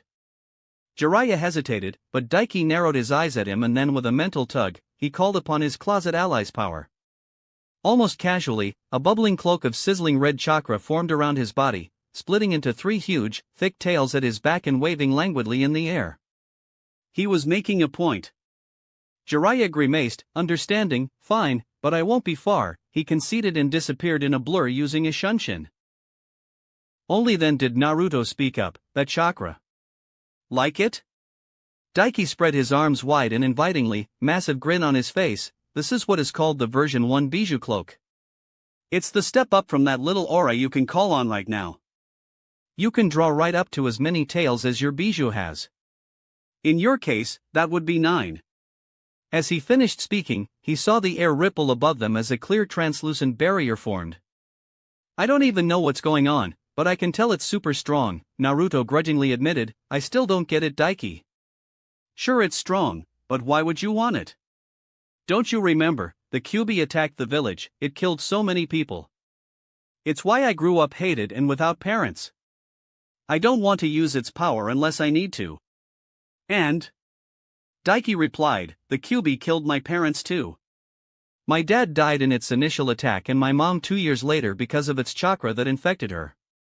But you don't see me whining about it. That did it. Naruto's eyes narrowed in anger. It killed your parents, and you don't care, he demanded, baring his teeth. Don't put words in my mouth, loser, Daiki scoffed at him. I didn't say I didn't care. I just don't blame the fox for it. You don't blame it? How? It killed them. Naruto snarled, rage beginning to overtake him, his eyes bleeding red and his pups elongating into feral slits. As expected, Naruto, because of his own lack of parents, was very big on the whole family thing. Him besmirching his own in any way made him seem entitled even if they were dead. How predictable. We're Shinobi, idiot, Daiki shot back. We fight, we kill, and we die. If you decided to become a Shinobi and chase after being the Hokage hat without even realizing that simple fact, then you're even further below me than I thought. Naruto trembled in his spot, sheer anger enveloping his body in a literal red haze of chakra. Just a little bit more. It's no wonder the old man has decided to make me the next Hokage after him while you aren't even a footnote despite having the strongest being in the world to draw strength from. Daiki jutted his chin out arrogantly and looked down on the boy. And thus, it began. Liar, a beastly roar tore its way from Naruto's throat and the blonde rushed him in a blur of speed most jonin would have trouble keeping up with. And was promptly batted aside by a single tail that whipped out faster than the blonde could react, sending him flying through multiple trees. The blonde was buried under multiple large fallen trees within moments. A pile of trees that were promptly blown high into the air as if they were made of paper when the boy shot to his feet and spread his arms wide. With a snarl, Naruto once again shot towards Daiki in a blur of speed that tore a trench in the ground at his feet. Not even a blink of an eye later, the boy was upon him and lashing out with a rapid barrage of clawed swipes, punches and kicks, each one capable of shattering a boulder. Yet with ease, Daiki parried his blows, hopped over them, dodged with the smallest of motions. Look at you, Daiki laughed as he spun around Naruto's next blow and buried his elbow in the blonde's face, breaking his nose with an audible crunch and sending him tumbling backwards in multiple rolls. Only the very bare minimum of the Kyuubi's chakra and you're already at the point where you'd demolish Sasuke, your big rival, yet you whine about it so much, he goaded. Shut up! Naruto bounced to his feet, nose already healed, and roared. The sheer power put into his voice conjured a Puron shock wave that blasted out towards him, tearing up thick trees over 50 feet tall as if they were little sticks caught in a hurricane. Only to be rent asunder as he swiped one of his 3 chakra tails up over his head and down in a blade-like motion. Really, Naruto, a shock wave against me? That's my thing, bro. Daiki laughed at him. Naruto growled, bringing his hands up into a familiar cross-seal, Shadow Clone Jutsu, he shouted, and a moment later, 3 clones enshrouded with the same sizzling red chakra cloak puffed into existence beside him. And together they rushed him. And Daiki rushed them. His 3 tails tore out from behind him, flashing through the air like a trio of crimson yandames, and smashed into the 3 clones before they could even make it halfway towards him. And then he was physically in Naruto's face, faster than he himself could react to, and his hand wrapped around the blonde's throat and hefted him up into the air. And then, he began draining the boy's chakra. 3-fold. With his chakra armor, the chakra absorbing seal added to his dimension force seal, and the chakra absorption jutsu he'd stolen from that sunglasses wearing fool that simped for Orochimaru. Naruto's eyes widened and he began to trash in his grip, arms and legs kicking out violently, his sizzling red cloak of chakra burning at his own. But managing nothing in the end. Before long, the boy went limp in his grip and the cloak of chakra around him dwindled away bit by bit. Store that in the seal, will you? He said inwardly. He already had quite the collection of Sasuke's chakra from all the times they'd sparred. Now, he had Naruto's as well. And quite a lot of it, actually.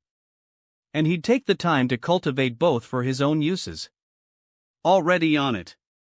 Isabu replied. Brilliant. Sorry about this, Naruto, but it's necessary, he apologized to the blonde boy in his grip, the boy's bright blue eyes dim and half-lidded. He was on the edge of losing consciousness. In the first place, the likelihood of Naruto having any true mental defenses were slim at best. Sasuke slipped right on in with just the Sharingan after all. But it was better to be safe than sorry. Besides, this little slapathon they just had proved the point of his strength and why Jinchuriki were superior than normal people. He narrowed his eyes onto Naruto's own and with his eyes, slipped into his mind, projecting his consciousness into his own just as he did before with Anko. And moments later, Daiki left the physical world behind and found himself standing ankle-deep in murky water, within a huge metallic hallway. Beside him, Naruto sat on his backside in the water, staring up at him in shock. So this is your seal, huh? Daiki commented, looking around idly, should have guessed the guy who came up with the sexy jutsu would have a gutter for a mind. This is my seal thing, how did you get in here? The blonde, now much more subdued after the ass-kicking he'd received, asked in shock. I've got special eyes, better than Sasuke's by the way, he replied and added, now, let's go talk to a big fluffy fox, shall we? He grinned down at Naruto, holding his hand out for him to take it. Chapter 49. Despite the slight mocking tone he'd given about the state of Naruto's mindscape, soulscape? Whatever it was, scape. Daiki was astounded by it. He had to shut off his ability to see chakra, simply because the sheer amount of it permeating even the outer halls away from the main area where the nine-tailed bijou was located, was almost blinding. The wall, the pipes running along the walls, the air, the water he stood upon. The saturation of chakra dwarfed his own and then some, that was for sure. Not only that, but the sheer amount of yang chakra in comparison to Yin is absurd, Isabu commented. It's no wonder the boy's healing factor is so powerful and how he stands above his peers of his year beyond the Uchiha boy and yourself physically. I wonder if the Yandame Hokage took this into account? It does explain a few things. Daiki mused inwardly as he traversed the seal halls. It was not like Naruto did not train. In fact, out of their graduating class, the only people that trained harder than the blonde were Sasuke and Daiki himself. But, the quality of his training was abysmal. He was mostly self-taught and he made his own training up as he went. And while it worked, it was inefficient compared to his own training or the likes Rock Lee went through. Yet, canonically, by the time Naruto had returned from his trip to find Tsunade, he was physically superior to Sasuke, who was at that point on par with Rock Lee speed-wise. That did not make sense. Despite his hard efforts, Naruto was not geared towards being a speedster. He was geared to being a juggernaut. Yes, it seems this overabundance of yang chakra is helping his musculature develop and strengthen at a much greater rate than usual, offsetting his subpar training, Isabu agreed. I hazard to guess that even if he did not train, as he aged towards adulthood he would still passively become stronger from it. That was kind of bullshit and that was coming from him. I agree, though I find it even more stupefying how such potential has been squandered, Isabu hummed. If he had proper training from his younger years like much of his peers, I have no doubts that he would already be on the level of a Kage. That thought almost made Daiki sneer in disgust. That was tantamount to heresy as far as he was concerned, and why kindness could also be a weakness. The old man was far too soft in this case. He could still have been kind while being strict with Naruto, and in his place, Daiki would have installed the proper method of the grind in him from a young age and created a super shinobi that could have rivaled Hashirama without calling on his bijou by time he was 15. To be perfectly honest, he couldn't even say he wouldn't have pulled a Danzo with him. To be precise, if he only had the knowledge the old man had to go on currently and not his meta-knowledge, he would have grabbed 2 Uchiha traitors who were close, there were plenty at the time, and then kill one of them, forcing the other to awaken the Manjikyu, and then killed them as well and taken the eyes. Then implanted them within Naruto and had him trained to subdue Kurama with his eyes and force his compliance and make Naruto a pseudo-perfect Jinchuriki. Ruthless pragmatism at its finest, Isabu huffed. I do not condone that idea at all. But from the view of a Hokage, that would be the most optimal choice and create a shinobi only the likes of Hashirama Senju and Madara Uchiha could defeat, and that's generously assuming he had not yet reached his prime yet. Daiki wasn't able to ponder on that though any longer, because Naruto, who had been uncharacteristically silent for the last little bit, finally regained at least a bit of his bearings. What did you mean by what you said earlier? The blonde asked, frowning at him thoughtfully. How you don't blame the stupid fox? Just that, he shrugged. Let me ask you something in return, Naruto. Why do you think the Kyuubi attacked the Leaf? How do you think it even got in the vicinity of the Leaf Village? It walked, or ran? Naruto replied with a shrug after a moment of thinking and apparently coming up blank. No, Daiki snorted. Back then our village had the Yondaime and the old man. Jiraiya, Orochimaru, Danzo, a guy you've likely never heard of, and more. As powerful as the Kyuubi is, far stronger than any of them alone, power alone doesn't decide everything, and if it just approached our village, it would have been spotted from miles away and all our strongest shinobi would have mobilized and attacked it long before it got to our village and sealed it. And that's not taking into account every other village coveting the Kyuubi's power and attacking it as well. Naruto's face scrunched up and he could practically see the rusty gears inside his head turning. So how did it get to our village then? He asked. Because it broke out of its last Jinchuriki, Daiki revealed bluntly. You didn't think you were the first Jinchuriki of it, did you? Naruto stopped, sapphire blue eyes shooting wide open in absolute shock. What? He gaped. There's been more? Yup, to be exact there were 2 before you, the first being the wife of the Shodaime Hokage, Daiki continued on. Long ago, she sealed it inside herself after it was subdued by the Shodaime. This is crazy. Naruto shook his head. So the Kyuubi attacked the village back then? No, Daiki repeated with another snort. See, this village was founded by the Shodaime and a guy called Madara Uchiha. Uchiha, like Sasuke? Naruto tilted his head. Yeah, Daiki nodded. Back then, they got into a big-ass fight and Madara left the village and went on a rampage across the continent. The Shodaime Hokage went to stop him and they got into a big fight, during which Madara enslaved the Kyuubi that was just minding its own business and hypnotized it with his Sharingan and used it to fight the Shodaime Hokage. Suffice to say, Madara lost the fight and the Shodaime decided that the Kyuubi was too strong to let just walk around, so he subdued it and had his wife seal it inside herself.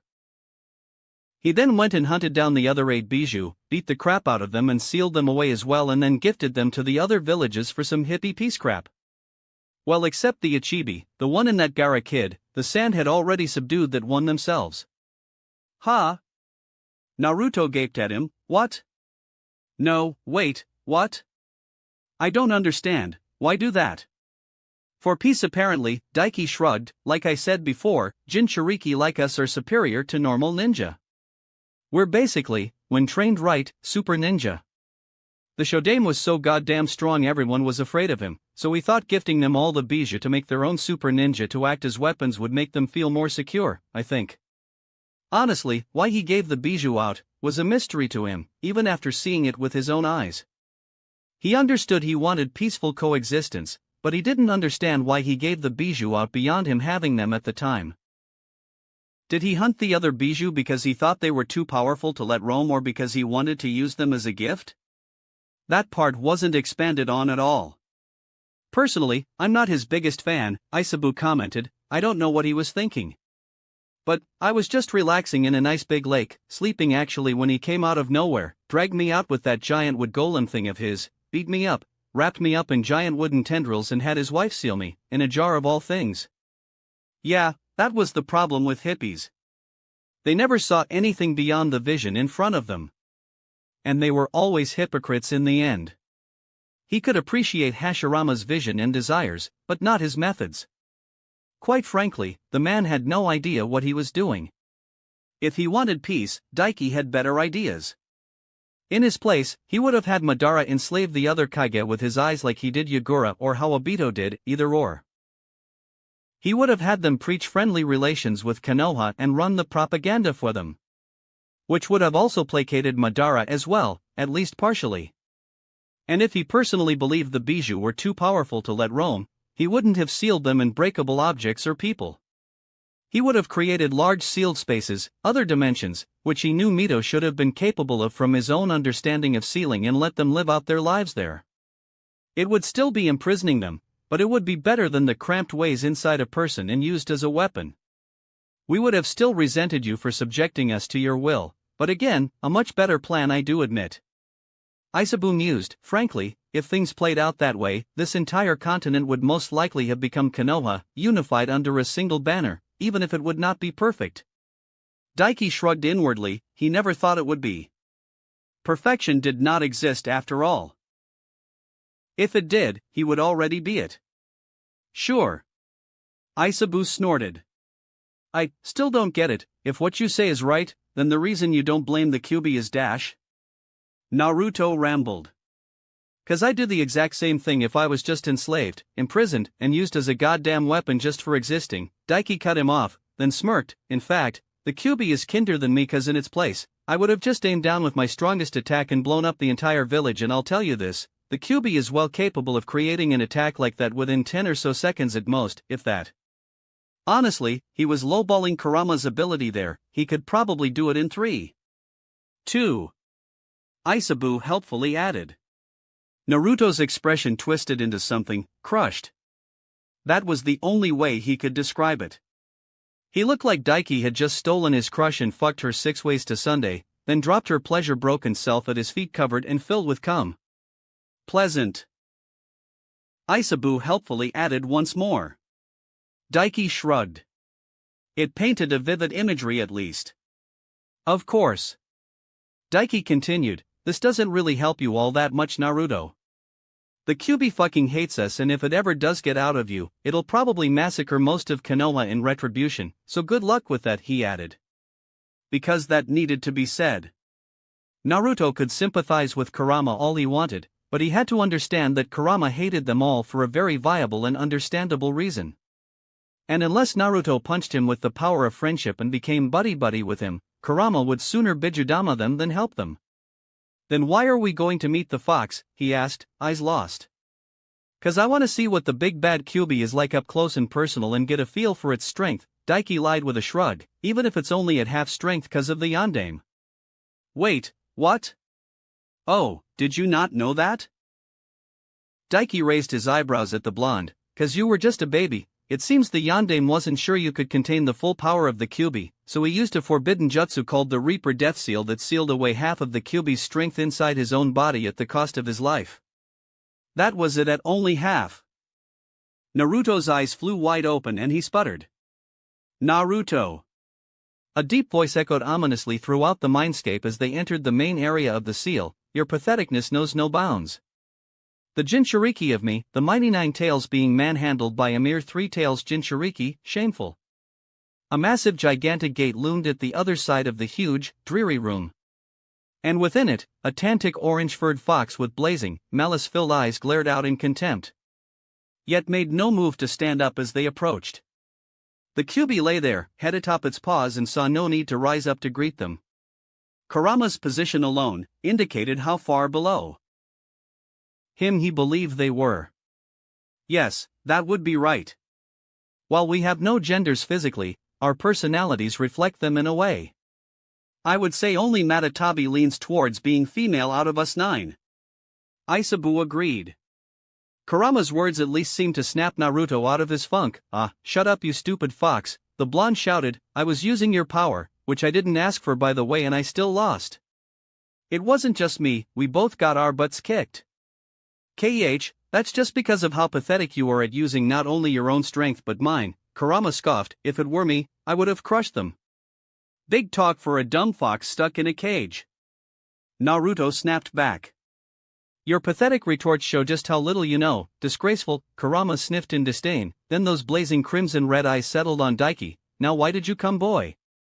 Do you think I'll happily serve this little fool like that pathetic weakling Sanbai does you? Just because you have a slight understanding of where I stand?" "Hardly. If you heard what I said to Naruto, you already know that I know you won't, not that I blame you. I wouldn't be too happy in your place either." Daiki snorted himself. "No, I just came because I wanted to see the one that killed my parents and see just how powerful you really are." Kurama did not react to his words much, beyond a slight tightening of the fur around his eyes. But after a moment of his words hanging in the air, the titanic 9-tailed fox slowly stood up, rising to his full height within the seal, each of his tails a match for Manda in size and length fanning out behind him. "Is that so? Well then, let me give you just a taste of it, boy." The air seemed to still at Kurama's words. And then, a searing red wave of pressure erupted from the seal, illuminating everything within the area with a deep dark crimson glow. And Daiki's eyes widened as he felt it, Naruto falling to his backside with a gasp as it rushed over them. It was like the world itself was pressing down upon his shoulders, and a hate-fueled bloodlust that made Orochimaru's own feel like that of a newborn babe's in comparison to the snake Sannin's own swept into his very bones. Lesser Shinobi would lock up and die in fright from the sheer killing intent alone within the chakra pressing down upon him. And the sheer force behind it could probably kill the average newly graduated genin. It was a truly absurd power that even just a mere flare of dwarfed that of Isabu's own, even with Daiki's added on top. It was not even a contest. This was the Kyubi. The being that could flatten mountains with a swing of a single tail and cause a tsunami with another. Pure primordial power given life and physical form. The greater part of a god, even in his weakened state. Daiki couldn't stop the cold sweat that erupted from his pores. The power behind Kurama truly was insane. And just as suddenly as it started, the wave of chakra stopped and Daiki released a breath he didn't know he was holding. It really was just a taste, as Kurama said, but the sheer power behind it was mind-boggling. So vast, that even with the ability to sense chakra he'd gained from Isabu, he couldn't see an end to it. "The hell was that for you, stupid fox?" Naruto surged to his feet, shaking his head and baring his fist angrily at Kurama. "Just 'cause you're in a shitty situation doesn't mean you do crap like that." If nothing else, the blonde's mental fortitude was something else. Naive and ignorant he might have been and childish as hell, but there was no denying his courage and backbone. "Naruto, do not think just because this boy has told you a small fraction of what led us to this moment, that we are in any way friends," Kurama scoffed. "You are nothing, less than nothing. You are weak and pathetic and can do nothing without me. The only thing that saves you from me is this seal between us. Make no mistake though, I will one day escape this prison and crush you and everything you love, well, what little of it you do, because don't ever forget, I know the true you and not that pathetic veneer you show off for those foolish humans to get their attention and acknowledgement."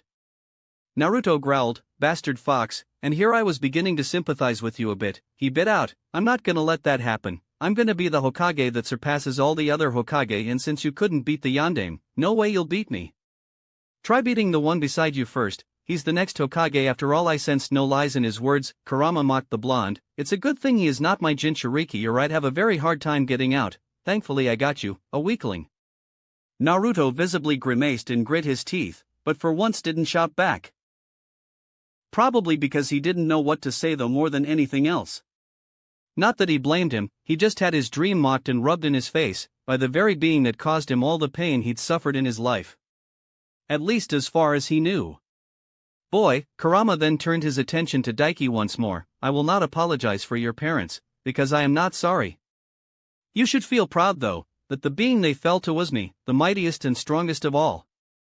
That's fine, Daiki shrugged, crossing his arms over his chest, gleaming scarlet meeting crimson red. Like I said, I don't blame you for it. It's just the way this world works, but I'll say one thing back and keep in mind. You won't be the strongest of the bijou for long. I'll make sure Isabu surpasses you. Kurama blinked. I see, so it's like that, the fool. The giant fox shook his head, then erupted into great peals of laughter, pure amusement vibrating the very air, a goal even more foolish than Naruto wanting to become Hokage. Good luck with that. And then he roared and a wave of pressure swept over him and the world warped around him. Suddenly, he was back in the physical world, Naruto held aloft in his hand by the throat. Naruto's eyes regained their focus and he kicked wildly in his grip, forcing the boy to drop him. The blonde landed on his backside and rubbed at his throat. That was interesting. Daiki mused inwardly, the thick tails of chakra behind him flicking back and forth through the air idly. Quite, I was not expecting Kurama to be so accommodating. Isabu agreed, he afforded you, while not respect, at least a smidgen of courtesy in the matter of your parents. Yeah, he was not at all expecting Kurama's, while not comforting words or an apology, but at least acknowledgement of him and the death of his parents at his hands. Yes, I believe your words to Naruto and not blaming him for his part in things and even believing him to be in the right with his actions, earned you a bit of goodwill with my sibling, Isabu mused. I don't doubt he would still kill you without a second thought if it meant gaining his freedom, but it is a start I believe towards gaining his cooperation. Ha! And there he was not even aiming for that. He didn't think it would be at all that simple and wouldn't amount to much beyond a tiny starting point, but it was a gain without going for it in the first place that he would happily accept. A cough drew him from his thoughts and he looked down to see the boy with a grimace on his face and looking up at him. Were you telling the truth? Naruto asked, about being the next Hokage? Ah, right. Naruto hadn't really believed him. But Kurama confirmed his words. Yeah, Daiki confirmed bluntly, because of what led me to meeting and sealing the sanbai inside me, the old man believes I'd be a good candidate. Especially since with the full power of the sanbai, I can fight on the level of the Hokage and protect the village. There's loads of requirements for being the Hokage, but the most important is being strong enough to do the job. Naruto visibly grit his teeth and stood up, hands clenching into fists. I thought there wasn't any shortcuts to being Hokage, yet you're telling me if I could use the fox's power, the old man would think of letting me be it, he asked. Daiki scoffed. Hell no, he replied flatly. Naruto, I told you there's more to it. You don't need to be the smartest or most knowledgeable to be Hokage, and while strength is the most important, it has to be accompanied with loyalty to the village and the maturity to know what being Hokage actually means. He uncrossed his arms and stared the boy directly in the eyes. You're not stupid, Naruto, but you're ignorant and you refuse to compromise. You don't understand the first thing about being a ninja, never mind being the Hokage, he explained. At your core, you're too soft and you don't have the mindset needed to do what's right for the village above all else, which the Hokage needs. What do you mean I don't understand the first thing about being a ninja? Naruto's hands flexed. Daiki sighed. He couldn't blame him for not knowing. Daiki himself learned this lesson from Naruto himself when he was older after all. To be a ninja is to endure. That's what it means. You can't even truly endure being yourself, you constantly want attention, you lie awake at night wishing you had parents to love you, you yearn for affection. And you despair at being who you are and being a Jinchuriki, Daiki told him and lifted a single hand and pointed at him, a finger of chakra extending from his own to poke him directly on the chest, over his heart. Here's a little advice from me to you. Get over it. You've got this far without parents, haven't you? You're strong, you don't need them. If you want love, don't look to the past for something that can't be, look to the future, find someone else to love you. Accept that the world is cruel and that people die.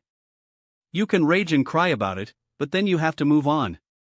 With a thought, he dispelled the chakra cloak from around his body and stepped up to the blonde, his image in Daiki's vision being superseded by an older one in a red cloak for a brief moment, and most importantly, he said as he thought about the Naruto whom he in another life had eagerly watched and held great love for. Yeah? Naruto trembled under his gaze, such was the weight of this moment.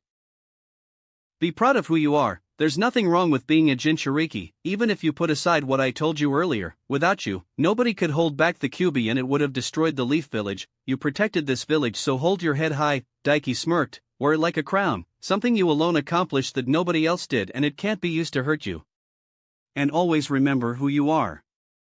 You're Naruto Uzumaki, the savior of the leaf, the Jinchuriki of the strongest Bijou, and above all else an enduring ninja that no matter how many times you get knocked flat on your ass, will always stand back up. Daiki. Naruto bit his lip and tears began to bud in the corner of his eyes. Right, I get you, I think.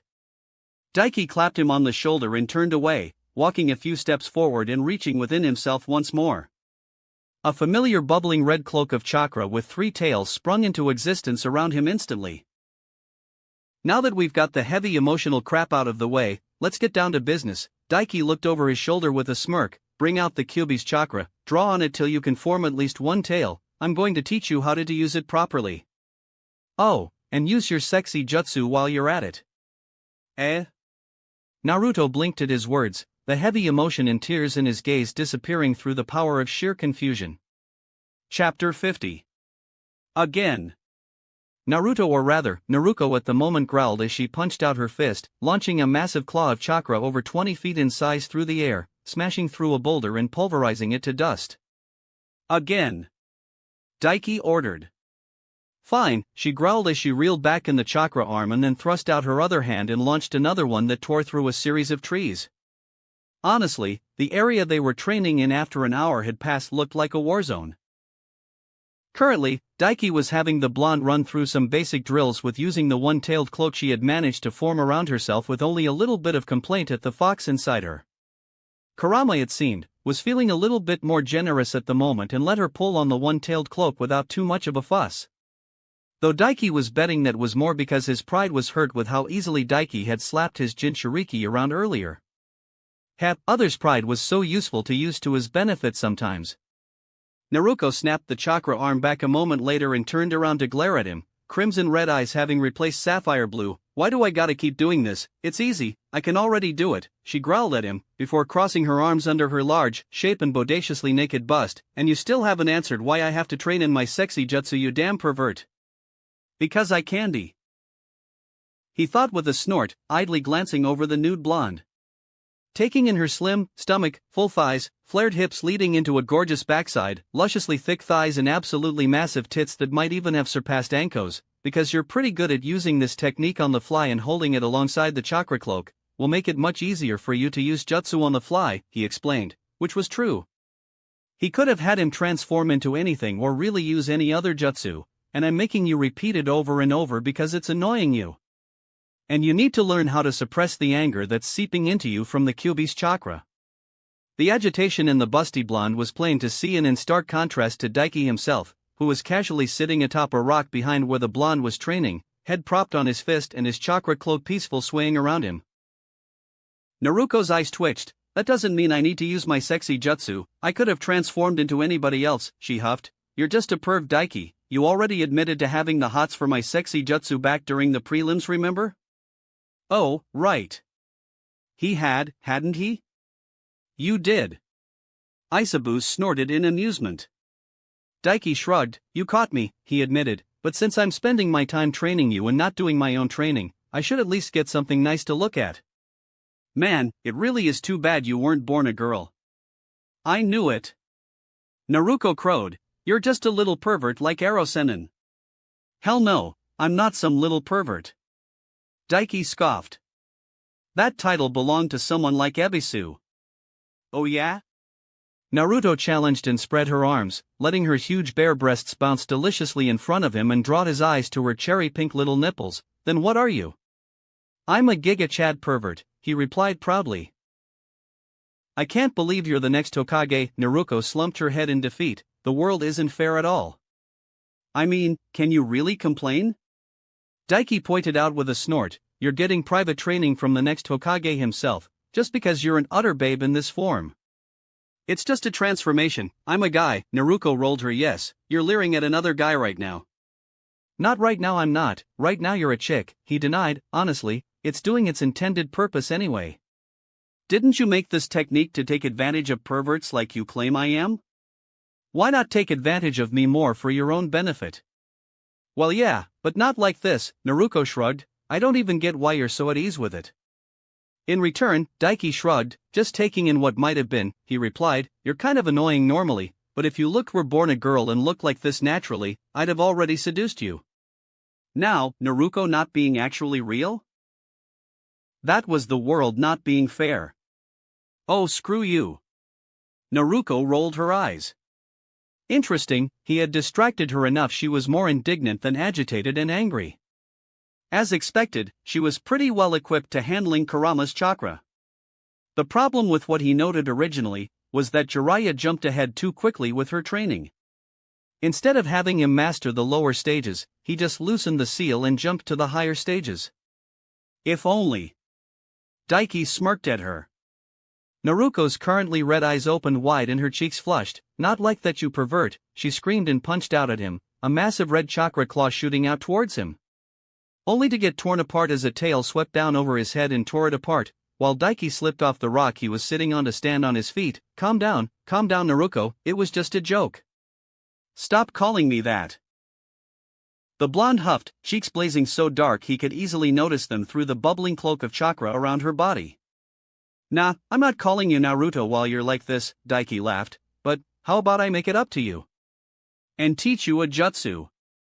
All embarrassment was immediately forgotten. A jutsu, her head perked up, twin tails swaying noticeably with the motion. God, that was sexy. Truly the world was unfair.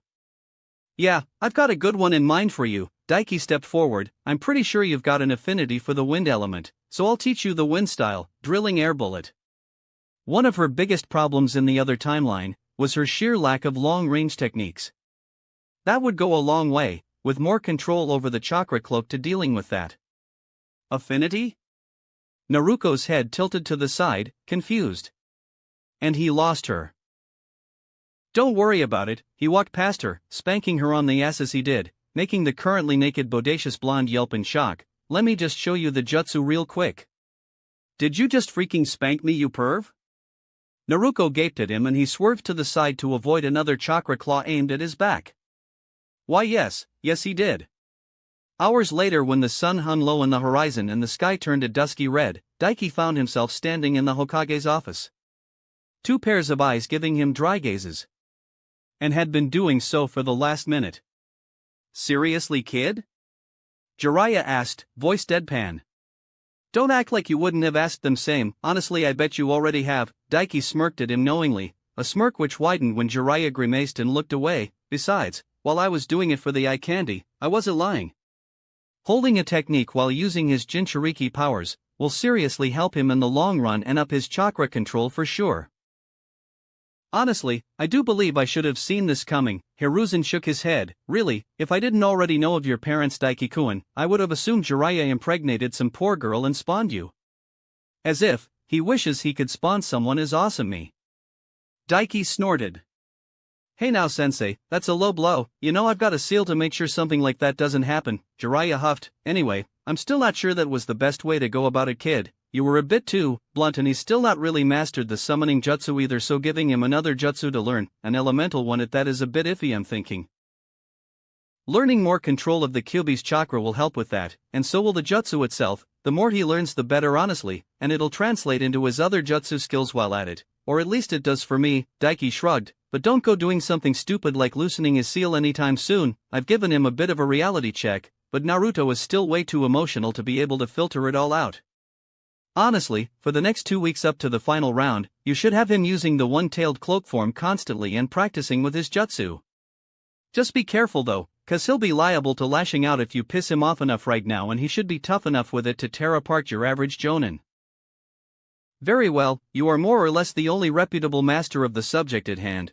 We've never trained a Jinchuriki to use their power after all," Sarutobi mused, puffing on his pipe. "Jiraiya, do as Daiki says, have him work on using the cloak as he did today and that shockwave attack, as well as the summoning jutsu and the drilling air bullet."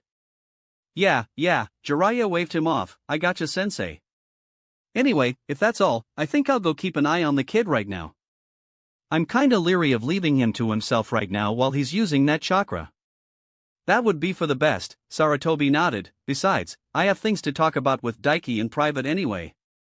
"Ah, I see how it is," Jiraiya snorted, nodding his head. "Little secret powwow with your new and all-time favorite student." Favoritism hurts, sensei. Yes, as many women who have complained about a certain student of mine peeking on them in the hot springs and not being arrested have attested to. Sarutobi deadpanned back. Huh, wonder who did that, sounds like a cool guy. Jiraiya laughed and proceeded to disappear with a shunshin, hastily leaving the premises and the subject at hand behind. That boy will never grow up, Sarutobi snorted, then turned his attention to Daiki. So, let's get down to business, shall we? Daiki shrugged, sure. I've decided, as you know that Anko will be your guard and escort to the Mist Village, he stated, you will be leaving tomorrow, at which time is your own choice. How you approach the negotiations is up to you, though do try not to offend the Mist too much. Don't worry about it, I've had 2 weeks to plan, old man, Daiki replied. I can't guarantee they'll be all in for an alliance, but I'm pretty sure they'll at least not be aggressive towards us. Not with what he'd be giving back to them already with a possible offer. And the problems that stem from them he could use to throw shade at them in return for any claims they'd make. From Rin to Raiga and even AO. It's good to see you're confident, the old man hummed. I'm at least confident enough myself in your strength to confirm your safety in the mission. Left unsaid was that the Mist was currently the weakest of the 5 great villages. Only an idiot would pick a fight with the strongest in their position, even if they weren't aware of Konoha's precarious position. Good luck, Daiki-kun. Sarutobi smiled at him warmly. No need for luck when I'm me, but I'll take it anyway, Daiki laughed lightly, though, there is one thing I want to ask you, old man, before I leave, he said after a moment, his face turning serious. Oh? Sarutobi raised an eyebrow at him. Daiki eyed the liver spots on the old man's face for a moment, before speaking. If you had the chance to reverse your age and become young again, would you take it, he asked. Over the last 2 weeks, he'd gathered up enough chakra to restore the man to his prime and still leave quite a bit in the tank for his own usage if needed. I would not, the old man denied, immediately making the boy blink. You wouldn't, he gaped. I would not, Sarutobi confirmed, closing his eyes for a moment, before opening them again to look into Daiki's own. My life has been hard and I have many regrets. I have lost a son and a daughter-in-law, I have lost my wife and too many members of this village to count. I will not ask why you are asking me this, Daiki-kun, but I will say this. Despite those regrets, I am happy with my life and want to live it to the natural conclusion, at which point I will join my wife, my lost children and the leaves who have fallen from this great towering tree in the next world. Oh. Daiki wasn't sure how to respond. So he didn't. It was regrettable, since the old man back in his prime would be an absolute monster. But he would respect his decision. By the way, Daiki-kun, Sarutobi's voice broke him from his thoughts and looked up, only realizing then that the man's words had caused him to look down at the floor, unable to meet his eyes. Here. A scroll fell from the old man's sleeve and was tossed towards the teen, who caught it easily. What's this? He asked. You'll be on the road for a few days, so you can get some reading done in the meantime in preparation, Sarutobi replied. That scroll contains the exercises you will need to go through to train with both the earth and fire element. Just because you were on a mission, does not mean your beloved grind can come to a halt, no? Daiki couldn't stop his lips twitching back up into a smile. Definitely not, that's heresy after all. His grind list was never ending. It seemed that every single time Daiki managed to whittle down his list to nothing, more popped up for him to get right back on the saddle and get back to it. It sure is great to be me. Daiki whistled a jaunty tune as he made his way back towards his home, taking a leisurely stroll through the village streets for once instead of blitzing across the rooftops. It was nice to take it slow every now and then, before returning to going fast. Though, he was also a little amused. Thanks to Isabu's memories of Yagura's training and the scrolls he just got from the old man, there was a good chance he was going to master every other element first before his natural lightning affinity. Granted, thanks to one of the jutsu the old man taught him during their training, he had a great idea on how to go about mastering it. And even if it didn't, it would be a step towards creating his very own S-rank jutsu. Even if he was copying Sasuke at the brass tacks of it. It was fine though, he'd never know. I suppose since the old man showed me them, it'll make for a good excuse to learn the Chidori and Rasengan, he mused. While he didn't know the instructions for learning the Chidori, he already had a rough idea of how it worked thanks to his eyes when he saw the old man perform it. He supposed he could also see about learning Shadow of the Dancing Leaf as well. He'd seen multiple uses of it already since the beginning of the Chunin exams. Speaking of Lee. Daiki stopped in his tracks, a frown splaying across his lip. Perhaps he should go see him before he left the village for his mission. Angry as he was at him for being a fool, he still couldn't help but feel for him. Once upon a time, Rock Lee and his never-give-up attitude had been someone he looked up to. Between him and Naruto, his love of the grind had taken shape, and inspiration from them had been what got him going to the gym in his old life. The anger he'd felt over his foolishness, and still did not outweigh the good things for him in the end. Suffice to say, Daiki decided to make his way towards the hospital before heading home and pay Rock Lee a visit. But as he approached the hospital, something stood out. Or rather, someone. They were a block away from the hospital, atop a large building overlooking the hospital, and so well hidden that most wouldn't even notice them. But there was no hiding from the Scarlet Eye. Not unless you were behind some crazy-ass Uzumaki seals designed to block out even the Byakugan at least. It was a familiar short redhead with a gourd atop his back, standing the building and looking directly at the hospital, arms crossed, a frown on his face. His gaze was intense, teal eyes filled with a hunger for blood. Oh right, Gaara was obsessed with killing Lee for a bit because Guy stopped him during the exams, wasn't he? Daiki mused. Now, what to do about that? Should he confront him, or let things play out? Actually, if he remembered right, Gaara almost did manage to assassinate Lee and was only foiled luckily by Naruto and Shikamaru, before Guy turned up to stop Gaara from killing those two. The question was if Guy was actually there all the time and ready to step in at a moment's notice, or not. Daiki wanted to believe he was, since letting a foreign shinobi get into the hospital so easily was the height of incompetence, and that was just silly considering there was an entire barrier over the village with the barrier team monitoring the village 24/7. While it was impossible for them to scrutinize every little thing, they for sure would have around-the-clock surveillance on a foreign Jinchuriki. Actually, weird. Naruto knew about Gaara being a Jinchuriki. He wasn't supposed to learn that until Gaara tried to kill Lee, which was the literal day before the third round. Has it already happened? Daiki wondered.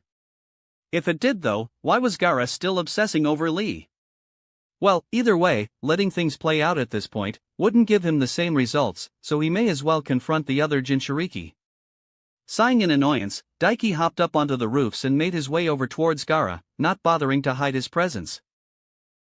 Gaara's eyes roamed from the hospital building and landed on Daiki as he landed on the roof. As he did, Daiki noticed, the whites of his eyes were bloodshot. You? Gaara all but growled, black ringed eyes narrowing at him and a spike of killing intent rising in the air. The redhead's bloodlust hung heavily in the air. Sup, raccoon boy, Daiki greeted him with a smirk. You shouldn't be here, he added, his hands casually resting in his pockets. A simple glance out of the side of his eye was enough to confirm his previous thoughts were right. With his telescopic vision that could see clearly up to 10 miles away, he could spot Rock Lee in his hospital room, doing one-handed handstand push-ups. Daiki resisted the urge to sigh. As much as he respected the hell out of grinding like that even in his state, he was just doing more damage to himself like that. You are the one who threatened my existence before, after boasting of how you could defeat all the trash alongside me. Gaara's gaze and bloodlust sharpened noticeably. That I am, Daiki nodded, sorry about that, I was in a bit of a bad mood you see. A friend of mine, the guy you fought, crippled himself just to try and beat a weakling like you, so it pissed me off a bit. If possible, the bloodlust in the air spiked, anger filling it, and within all the time it took to blink, a large spear of sand shot through the air towards him, erupting from Gaara's back. It didn't even make contact, the sand falling to the ground harmlessly as his armor sucked the chakra out of it. Having performance issues? Daiki taunted with a smirk. Humph, absorbing chakra, how quaint, Gaara scoffed, yet despite his words, his bloodlust did not lessen. I will kill you regardless of your little tricks. Tricks are for kids, Daiki snorted, and it's impossible for you to kill me. You're just a failure of a Jinchuriki after all, not like me. I'm better than you in every single way. Gaara's gaze tightened, do not speak, as if you know me, just because you know what I am, he bit out, lifting his hands, you are just a mere human, I am the demon of the sand. He raised both hands up, his chakras spiking and sand erupted from the gourd on his back, swelling up into the air above them. But, with how blatant his bloodlust was, it was easy to predict such an action. Especially with Gaara's prior track record. That was why, the split moments his chakra spiked, lightning sparked into existence around Daiki's body and he moved. Gaara's sand jumped to his defense. It was not fast enough. With the lightning chakra mode, his speed was well a match for Rock Lee when he was using the gates. If not faster. Gaara only had time for his eyes to widen in shock, before Daiki's palm smashed into his face and bodily lifted him up into the air, before slamming him back down onto the rooftop. Only then did the sand reach him, switching from defense to offense, tens of dozens of sand spikes aiming to impale him from every angle. But just like before, the second they got within the vicinity of his body, they shriveled away as the chakra was absorbed from them. Gaara's eyes were wide with horror and fear. And oh, the boy snarled around the palm in his face and clenched his fists, the sand that had been scattered, filling with chakra once more and leaping to his aid. "Stop, or I'll kill you," Daiki said simply, and it halted. It was not a threat in his voice, it was a promise.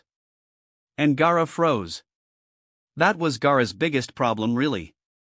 At this point in time, without relying on the strength of the one tail, he was powerless. And against someone that knew his weaknesses like him and could exploit them, he was a sitting duck.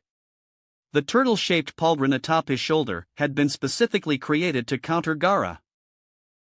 And that was not taking into account his armor, the seal on his palm that could absorb chakra and the jutsu he'd stolen for himself that let him absorb chakra.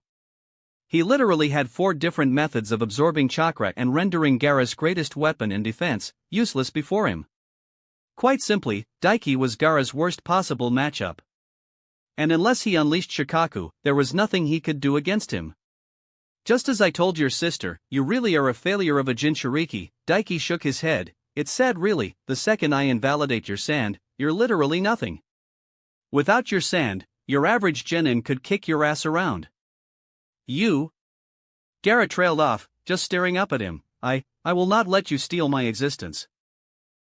"I don't want it, I wouldn't even be bothering with you if you weren't obsessing over killing a friend of mine," Daiki replied with a snort. "All you are, is a failure of a Jinchuriki that's too lonely and hurt to pull yourself out of your self-pity." This was a bit of a delicate situation. As such he handled it with all the grace of a bull in a china shop. As he always did. "I'm not lonely." Gaara all but snarled, the emotionless facade he liked to portray nowhere in sight. "You know nothing." "I know everything," Daiki countered with a smirk, allowing the lightning armor to fade from around his body, and he felt a great relief as he did, the damage it had done to his body already beginning to heal after all. "Unlike you, I'm perfect," he boasted and reached deep within and pulled. Sizzling red chakra exploded into existence around his form in place of the lightning armor, 3 tails lazily swinging in the air behind him. "You?" Gaara's eyes widened in shock. "You're just like me? You're a demon as well." "No, I'm a Jinchuriki, we're Jinchuriki," Daiki corrected, then shook his head. "What the hell is up with everyone thinking the Bijou are demons? Demons are pussy-ass weaklings compared to them. Why the hell would you boast about being a weakling like that? Say it with me, Gaara, we're Jinchuriki, we're way scarier than any pansy-ass demon." Honestly, it was getting almost insulting at this point. "A different name changes nothing, I am treated as a demon, thus I am," Gaara replied. "We are demons to the world, a world that will shun us and try to steal our very lives. I will not let my existence be snuffed." Daiki rolled his eyes, letting go of Gaara's face and stepping back. "Your dad really did you dirty, huh?" He shook his head, about as expected. "The man is a complete clown after all, as I already told your sister." Gaara stared up into the sky, confused. "Why did you let me go?" he asked, instead of commenting on what he said about Raza the clownkid. "Why not?" "Like I told you, you're no threat to me," Daiki replied, then sighed. "Honestly, at most I'm disappointed in how weak you are. We Jinchuriki are superior to normal ninja, but you've done it wrong. You can't control Shikaku at all and rely on its power over using it to bolster your own. You might have the weakest of the Bijou, but that doesn't mean you should be a weakling."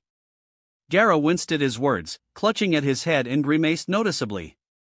"Guess he didn't like my words, huh?" Daiki smirked, then held up a single hand. chakra glowing along his fingertips. "Shut the hell up, Shikaku, or I'll seal you off entirely. We're having a conversation here," he threatened. Gaara winced again, before his expression eased up. For all Shikaku played up the insane act, it was just that, an act. And it knew better than to risk its influence over its host. You made Mother quiet?" Gaara gave him a gobsmacked look. "I could make Shikaku quiet forever if you want," Daiki offered, despite himself. Even with his disappointment in Gaara's strength, it didn't change the guy was done fucking dirty and couldn't even sleep because of Shikaku. That was bound to give anyone a few screws loose, and Shikaku's not your mother. Your mother is dead, she died bringing you into this world, so don't disrespect her like that. Gaara looked as if Daiki just slapped him. Which technically, he kinda did, not long, just with his full palm. Daiki sighed. "Look, I get it.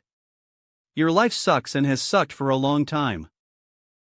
Your mom died giving birth to you, your dad stuck a bijou in you that you never wanted, he forced your siblings not to interact with you, tried to have you killed a bunch of times and everyone avoided you thinking you were a demon." He rattled off and actually found himself wincing as he spoke it aloud, pity for the other boy welling up in him. It must have been lonely and hard. "What, how do you?" Gaara's voice came out in a whisper. "Everyone in your village knows what happened to you basically, so anyone outside the village can get the information easily from their loose lips," Daiki responded, then crouched down to be eye level with the boy who had been too caught in the discussion to stand back up. "But see, despite your shitty dad, you're not actually alone, you still have siblings who love you, for all that they're absolutely terrified of you at the same time." "Lies, those weaklings hate me," Gaara responded instantly. "No, they don't," Daiki flatly replied. "At the very least, Temari doesn't hate you. If she hated you, she wouldn't have turned up at my room to scope me out and make threats after the second round of the exams." Well, he was embellishing a little. But he did know for a fact Temari loved her little brother and would give her life for him even now. "A weakling like Temari threatened you?" Gaara's head tilted to the side, and he asked in a small voice, "But, you're so strong and powerful. You defeated me with ease and my sister is a gnat compared to me.